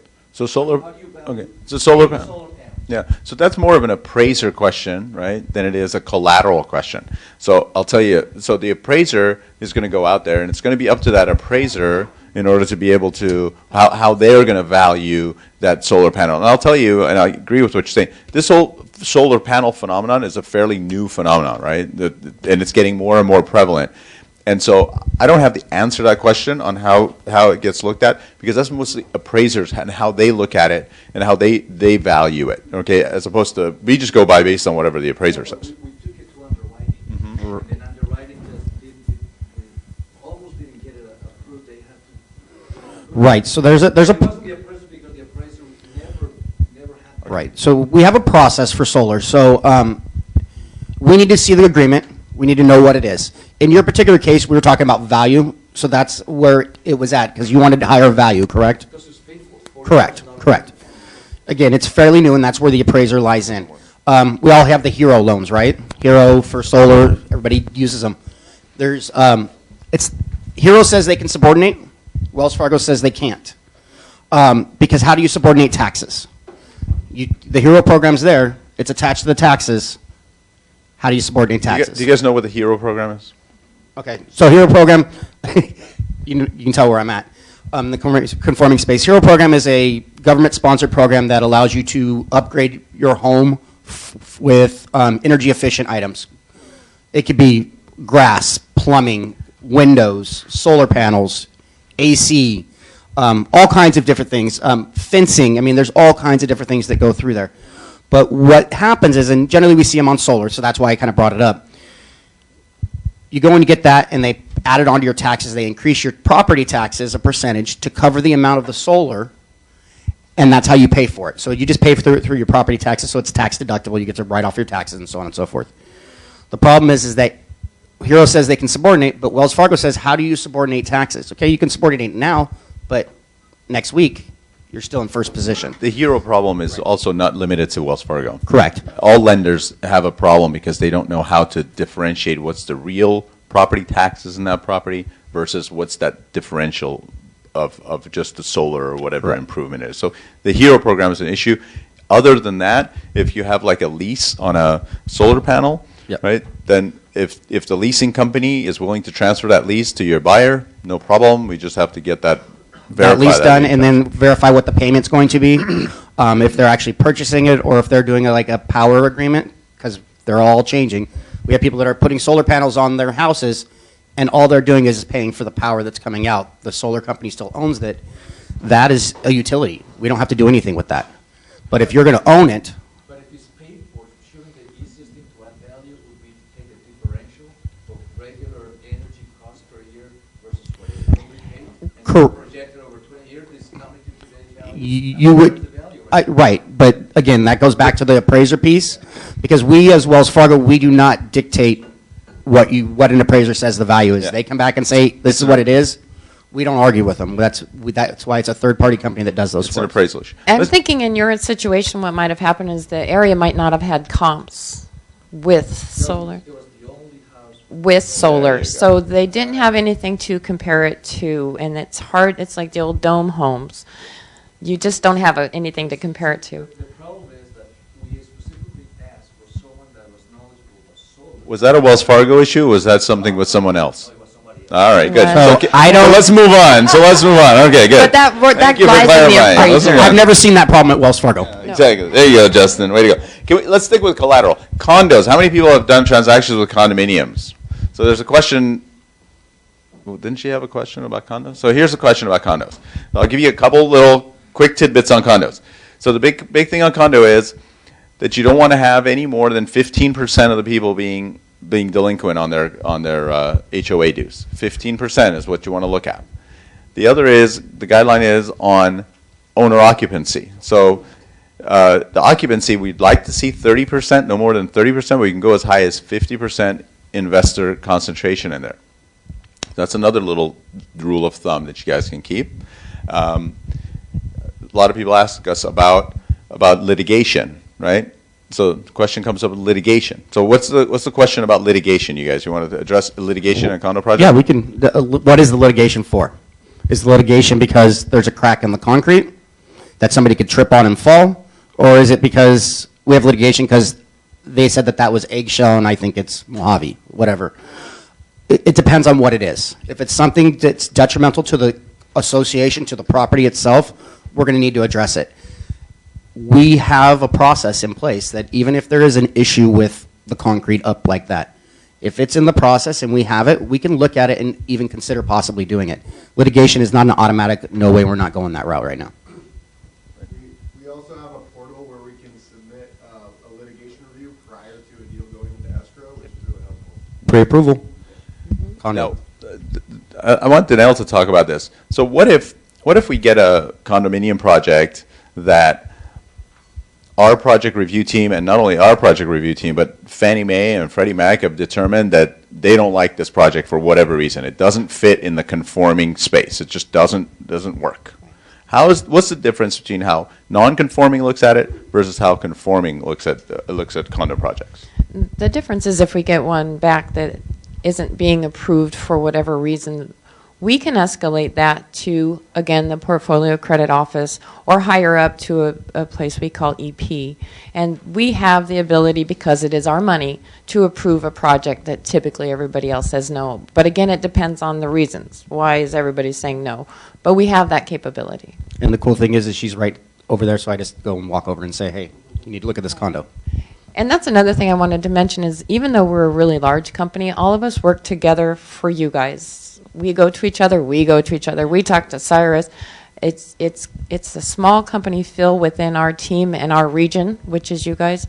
So understand that if you have questions, reach out to sales, reach out to Cyrus. They'll reach out to us, and I'll reach out to the underwriter, and we'll get things moving forward. So one last thing I want to talk about before I go to Davis is that, and I want to include Rosanna in here. The other thing that we found that sometimes causes problems at closing is this concept of this appraisal waiver. Does anybody know about the appraisal waiver in the room? Do you guys know what I'm talking about, or does it just sound like something completely brand new about this appraisal waiver? It's part of TRID. It's part of TRID, but anybody, you guys, okay, nobody does. So Rosanna, you want to talk about what is this appraisal waiver and why it can come into play at closing to delay closing? So the appraisal waiver has to come, obviously has to deal with the appraisal. So for example, if there's a seller credit that gets added on late in the process, now we have the 8 days that we have to wait to have that appraisal reviewed, delivered to the customer.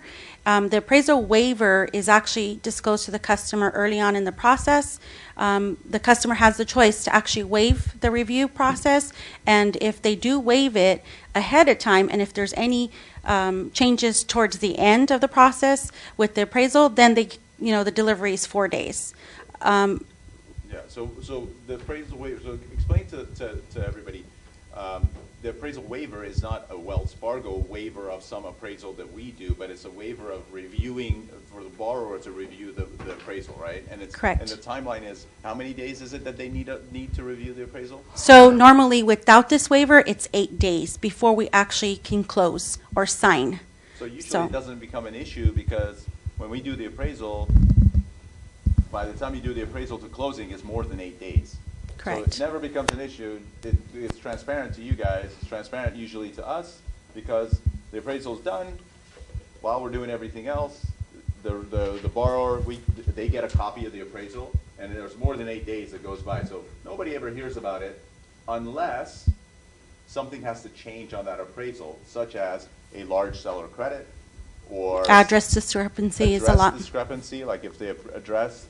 Sometimes I've seen it where a property's on the corner, and on the MLS says, I don't know, 123 Main Street, but the legal address is 215 Oak, which is on the other side. It's on the corner. So the contract is different than maybe what the appraisal comes in.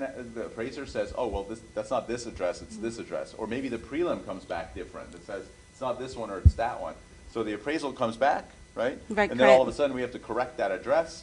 And the borrower did not agree to this to the 8 days waiver or the 4 days waiver, right? So if the borrower didn't sign this, I agree that I don't need 4 days to review this appraisal, then if something should change on that appraisal, and typically happens again towards the end, and they didn't agree to not needing the 4 days, then we, by law, and it's not a Wells Fargo thing against a TRID thing, by law, you have to wait how many 8 days. 8 days. So it potentially could put you off because the borrower still didn't sign away their waiver, and so they get the 8 days to review whatever changed on that appraisal. At what point do you sign this waiver? In the beginning, it's the initial one of disclosure. The initial disclosures that goes out. And underwriting will accept a verbal if the Correct. home loan processor or sales calls the borrower. They just have to note who they talked to, how they contacted them, and that they agree to waive. So you just got to remember in the process, if there's any changes done at the very end, that will still delay your signing date. So even though they do the waiver, they still have 4 days. We still have to wait those 4 days, not 8 days now, but 4 days before they can actually sign the loan documents. So that's why everything needs to be addressed up front, packaged right up front, and as soon as you know that there's some kind of discrepancy with an address or APN, to make sure you reach out to your loan officer so they can address that with the underwriter ahead of time, so it's not in closing and now we're holding on to the file for 4 or 5 days because of a discrepancy or the appraisal delivery. And we have another question. I have one right now with Wells, rapid value. How does that affect the appraisal? It doesn't. It doesn't affect it as far as, the process. If there's any changes, like if, again, if you have an appraisal discrepancy or you need seller credit, something in that fashion, then that could delay it. So rapid value. You have a seller credit. So rapid value. Right. But if it's addressed. But if it's small. Seller credits don't go on the rapid value. Okay, so if it comes up at closing, it would need to go back to the underwriter to address. It doesn't need to be addressed on the rapid value. The only thing that affects your rapid value is your LTV, your loan amount, your property address, generally. And on your 50% owner occupancy ratio you mentioned a minute ago on condominiums, is that Fannie, Freddie, FHA, and VA, and is it an overlay? Wow. That's I like you. Well, FHA and VA are completely separate on condos. Right, they're- FHA and VA, you have to have the whole project approved through FHA. Right. And through VA, so that's a different discussion there too.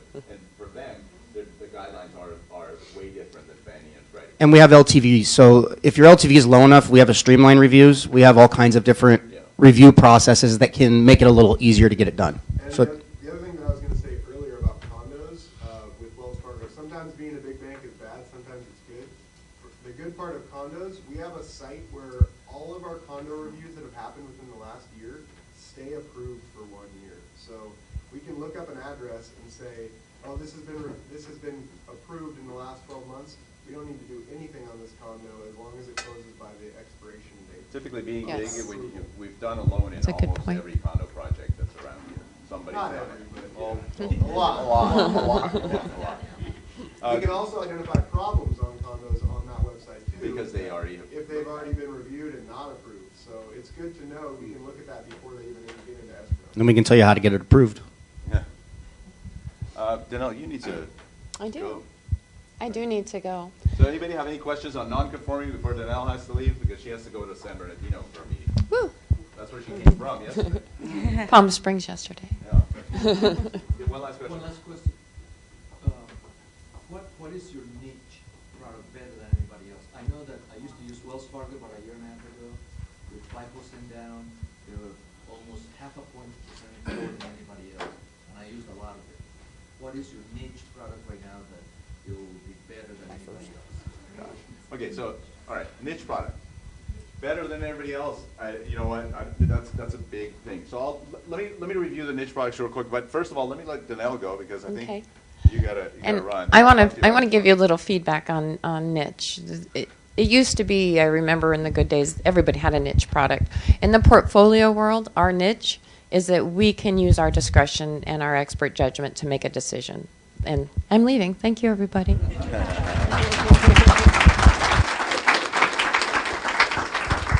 So I'll tell you some niches, okay, that nobody else has. One niche is our program, we call it Union Plus. So how many people have done a loan with someone that was in a union? How many of you have bothered even asking someone, are you in a union, when you meet them, right? You don't. How about if you're a parent or the child of a union member? I mean, that's even worse. If you don't ask them if they're in a union, you certainly aren't going to ask them if they're a parent or a child of a union member. So Union Plus is a program only at Wells Fargo. only at Wells Fargo Retail, for union members or retired union members or parents or children of union members. And the union are unions that are under the AFL-CIO umbrella, which covers pretty much 90% of the unions that are out there. So what they get, and this is not a special program, it's basically an overlay on all of our programs. They get, I think it's a $250 gift card at the close, which isn't really that important, but there's other benefits that come to it. And one of the benefits is, for example, is strike benefits. So these guys go on strike. Depending on the length of the strike, there will be grants, interest-free loans, things like that, where it defrays the cost of their mortgage payment. So if I'm a union member, one of my biggest fears is, what if I go on strike and I can't afford to make my payment? Union Plus takes care of that. Did you guys read the news about the screenwriters were thinking about going on strike? Well, guess what? SAG-AFTRA, if you're a member of SAG or AFTRA, that's an AFL-CIO union. Those guys cover under that. So there's a lot of union members or parents or children of union members. Now, if you're not an active union member, so let's say you're the parent or the child of a union member, you're not going to go on strike. But what could happen is you could go on disability, you get laid off, and there's some protections under the Union Plus program available to those people. So I would encourage you to take a look at some of my team. Josh is here in the back. Stephanie was here. She'd have to go to an appointment. Davis, everybody's heard about. Ilham is here. So ask about them, and they'll talk to you about Union Plus. That's one niche that I think will help you, because I think you guys are always looking to differentiate yourselves. If you do, how many of you guys do open houses to meet buyers? So these buyers are bouncing around from one open house to another, and you want somehow to differentiate yourselves and start a conversation. This is an easy differentiator. Ask them, oh, by the way, are you a union member or the parent or the child of a union member? They're going to say, well, why? Say, well, here's a flyer. We have really cool flyers that you can give to them. Say, here it is. See if it benefits you, and then call me later, and I'll give you the details on it, for example. So it's a good differentiator for you. Union Plus. The other differentiator is our Builder Best. We call it Builder Best. The Builder Best is, and how many of you guys have ever wrote an offer on new construction? Right. So the fear that a new construction has is that it's not going to be done for another 6 months. What's the interest rate going to be 6 months from now? Am I going to be able to afford to pay it? Especially now with interest rates potentially going up. So our Builder Best program, you can lock a borrower's rate for as long as 24 months, and they can then get a free float down within 60 days of close. So if they lock in today and rates happen to be closed when they're happen to be lower when they're within 60 days of closing, we automatically float their rate down to the lower rate. Basically protects them. This is also good if you have any clients that are builders that are selling a home. So that builder that's selling a home, their fear is, gosh, what if in a year from now when I'm done building this place, what if rates are higher and all of a sudden I can't get any buyers to buy my place? Well, guess what? They can market themselves and say, I will pay for you to get your rate closed for 24 months, rate locked for 24 months or 12 months, whatever it takes, and I'll make sure that if rates are lower when you're ready to buy this place, that you'll get even the lower rate in 12 months. So there's ways that you can talk to people that are looking for new construction, talking for or sellers that are selling new construction. So that's another one. The Builder Best? Yeah, you mean you want somebody that's in escrow for 24 months? Lori, you're one heck of a negotiator. You negotiated a deal to put somebody in escrow for. We can do 100. I think 180 days. I think. Does anybody know? I think 180 day lock is our max lock.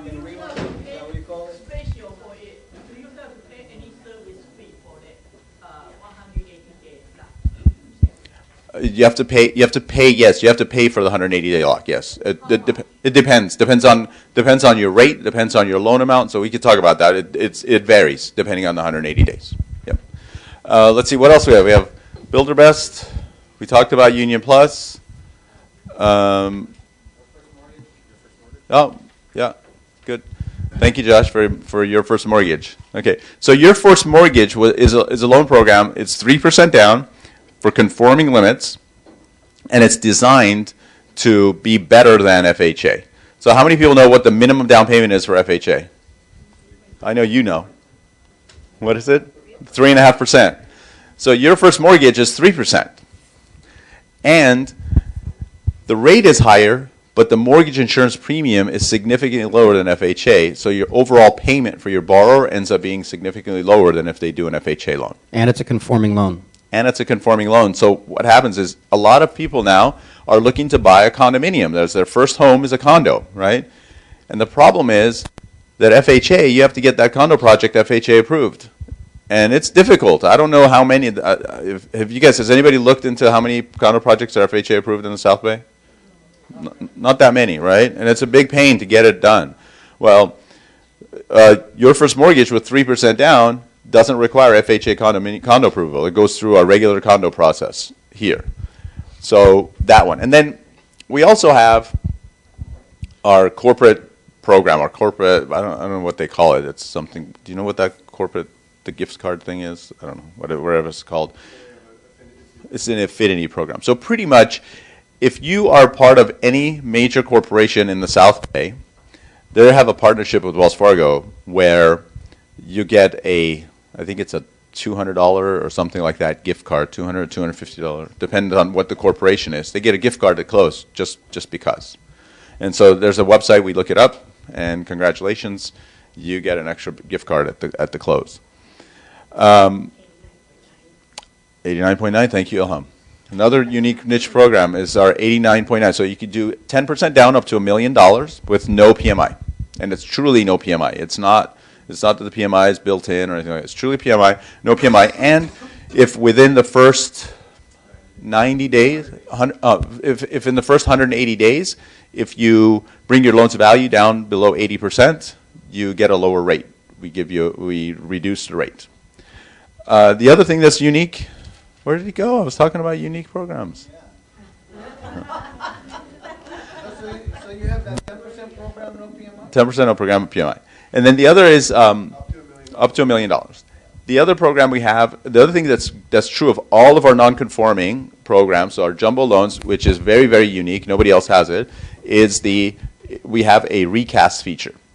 So I don't know if you guys know about this, but if you get a 30-year fixed rate mortgage, and all of a sudden your borrower decides that they're going to pay it down by $100,000,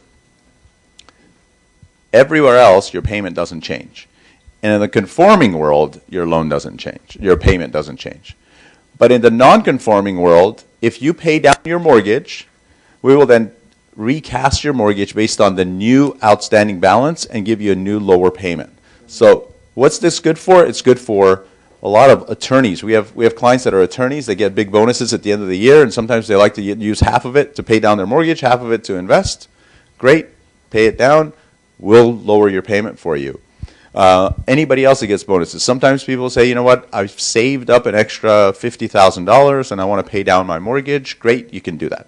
The other thing that benefits is if you're selling a house to buy a new house and you've got a big windfall coming from the sale of the house. So traditionally what you would do is you would get them an equity line with the first, and then when they sell their house, they pay down the equity line or they pay off the equity line.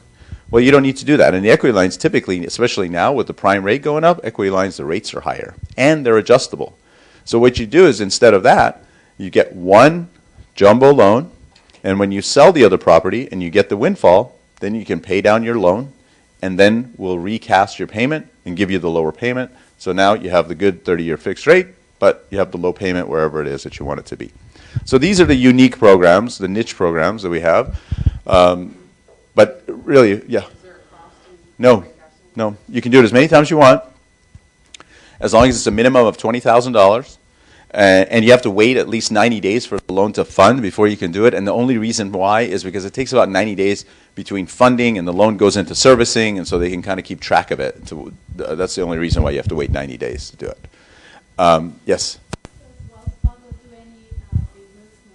No. We used to, but we don't anymore.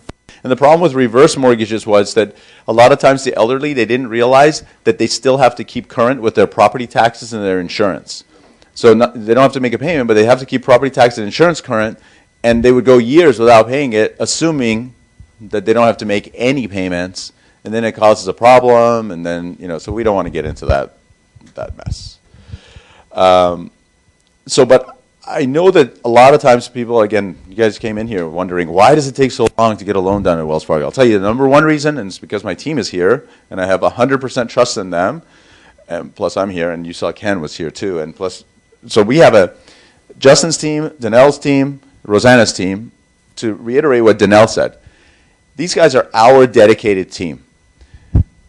So when your loan comes into my team, it goes to them. It doesn't get spread out over the millions of underwriters that exist at Wells Fargo across the country, or even the however many are in San Bernardino, right? 200 plus. We have a dedicated small group of people. So Danelle said it, and she said it exactly right. We have this big company logo, but the reality is when your loan comes in, it goes into this small team right here, this small team right here. That's all that handles your transactions. So I would encourage you guys, we like to be transparent, as Ken said. These guys came from San Bernardino. They'll come down anytime. They're always available to us. We go up there. We try to get up there once a quarter just to have a chit-chat with them and sit down with them and talk to them. I'll give you a personal story. When I came to Wells Fargo, 9 years ago now, I was incredibly surprised. My first loan, the underwriter called me because she was confused about how I calculated income. And she talked to me about it, and we went through it. She goes, yeah, I see how you did it. Okay, good, your loan's approved. I was thinking to myself, like, really? That's how it gets done around here? Usually it's a fight, it's a battle. Like, the underwriter doesn't even want to talk to you. Like, yeah, your loan's declined. See you later, bye-bye, out of that black box that you're talking about. But I tell you, here with this team, it's not like that. They encourage us to do that. Justin emails me at 6 o'clock in the morning because he knows I'm up. Sometimes. And we hash it out at 6 o'clock in the morning. So it works out for us. So I would encourage you, and I'll tell you again, how many of you guys work for a big real estate company, like a RE/MAX or a Keller Williams, right, or a Century 21, something like that, okay? So without ratting on your fellow realtors, okay, do you think that all the realtors in this big company are just as good as you guys are? That they handle their clients with the same kid gloves that you guys do? No. Let me answer your question. Right? No, they don't. Right? Do you think they're as educated and they really have that passion that you guys do about your business? I'll tell you, they don't. Not every realtor does the same thing. And I get calls at least 3-4 times a month by realtors in the South Bay that have their deal stuck somewhere at Wells Fargo. I had one that a friend of the family was a Wells Fargo loan officer in New Jersey and was trying to do a loan out here. What a mess that thing was.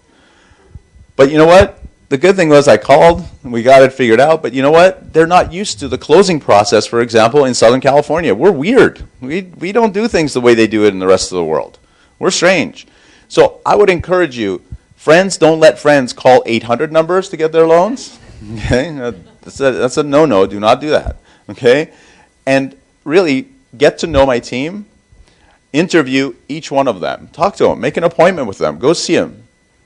And at least try them out. Okay? Because now you know me too. My business cards were here. Nikki stole them. Okay, thank you. They're feel free to call me. Feel free to call me. Every one of your borrowers, when they put an application in with somebody on my team, they automatically get an email from me. It looks like it came from me, but it's an auto email that goes out with my contact information in it. That says, if you have a problem, call me. They can call me. It gets tracked how quickly I get back to them. We track everything. We want to make sure that we close your transactions in 30 days. And I'll tell you, not every transaction is going to close in 30 days, but it's because there was something that came out in the middle of the deal that kind of jostled it around. Okay, so please, please, please do so. And thank you so much for coming. Do you have any other questions for us? Could you address the self-employed? Self-employed, yeah. So self-employed. I think Danelle and Josh and Justin talked about this. We do this cash flow methodology, right? Yeah.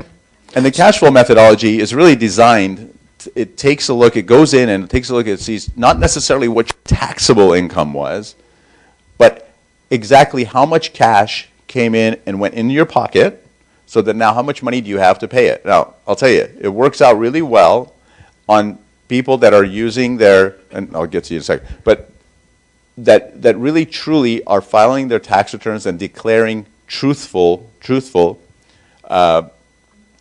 income and expenses in their tax returns, but their accountant is saying, for example, you know what, you don't need to take this income right now, we'll just keep it in the company. But if you are self-employed and you're writing off personal expenses against your business because your accountant said, we can do that without having to worry about getting audited, there's nothing we can do with that because we can't decipher what are you really trying to do, okay? But what we can do is if you're really truthful about it and what's going on in the company, right, Justin? You guys talk about a little bit how that whole cash flow thing We can look at it. It's all about how much cash the borrower has access to. First of all, we look at the cash that the borrower gets in his pocket, right? Then we look at the cash that the borrower can retain in the company. And if the borrower has retained earnings, and those retained earnings are enough to pay himself, and that covers, that's more money for him. And we can logic that and make sense out of it. If the borrower has access to the money and just didn't take it, why are we going to negatively impact the borrower? Does that make sense? Right? But what happens is a lot of times that income is not taxable income. And most lenders go based on what did you pay taxes on. That's how they calculate it, right? We do it differently. We take a look. That's why we, on self-employed people, oftentimes will ask for balance sheets and P&Ls. Because the balance sheet also tells us what's going on. Because, for example, if in the beginning of the year you had $10,000 in an account, and at the end of the year you had $500,000 in your account, well, guess what? That came from somewhere, right? So it goes back to knowing your client, understanding what their situation is. It's not as easy as just fill in the blanks, push the button, get a loan. I mean, it doesn't work that way. Sometimes a lot of the expenses aren't really expenses. Things that affect your bottom line, like depreciations and things like that, end up getting backed out. Justin? Yeah, they get actually back in. They're added back in. Depreciation, different things like that are added back in. The other one that's kind of cool that we do sometimes is you see with your really self-employed people, they have their pension plan, and they're writing off their pension plan, their personal pension plan on their tax return. If we can document that's their personal pension plan, we can add that back. I mean, if it makes sense, we're going to go after it. We'll ask lots of questions. We'll call the CPA, especially in the non-conforming space. They pick up the phone and they call the CPA and say, okay, what is this? And they have that conversation. So it's we try to do a really robust review of the income and try to really find everything that we can possibly do to make it happen.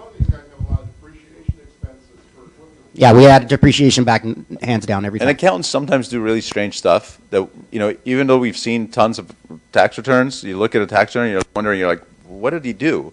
So the underwriters will call the accountant and say, explain to me, what did you do here, what went on? The same is true, we didn't touch base on this, but I think it's important. The same is on occupancy, right? A lot of times people have a question on, is this guy really going to live here or not, right? Does it make sense? And the borrower says, sure, I'm going to live there. And a lot of times lenders say, no, you're not, right? See you later, we're not. But what's the process? Our team members are required, if they question occupancy, they're to pick up the phone and call the borrower and get it directly from the borrower's mouth. The underwriter calls your borrower and says, explain to me how you're going to live here. And basically it's up to you to just tell the underwriter, this is my logic about really living there, right? Same with second homes. I've had people call me and say, from other lenders, that they say, my lender says that this house has to be 30 miles away or 25 miles away or something like that from my primary residence to be considered a second home, right? And we did one where the guy lived in the valley, he lived in Sherman Oaks, and he was buying a high-rise apartment in Hollywood. We did one in San Francisco, across the bay. Yeah. He worked on this side of the bay, didn't want to make the commute every day because it's crazy.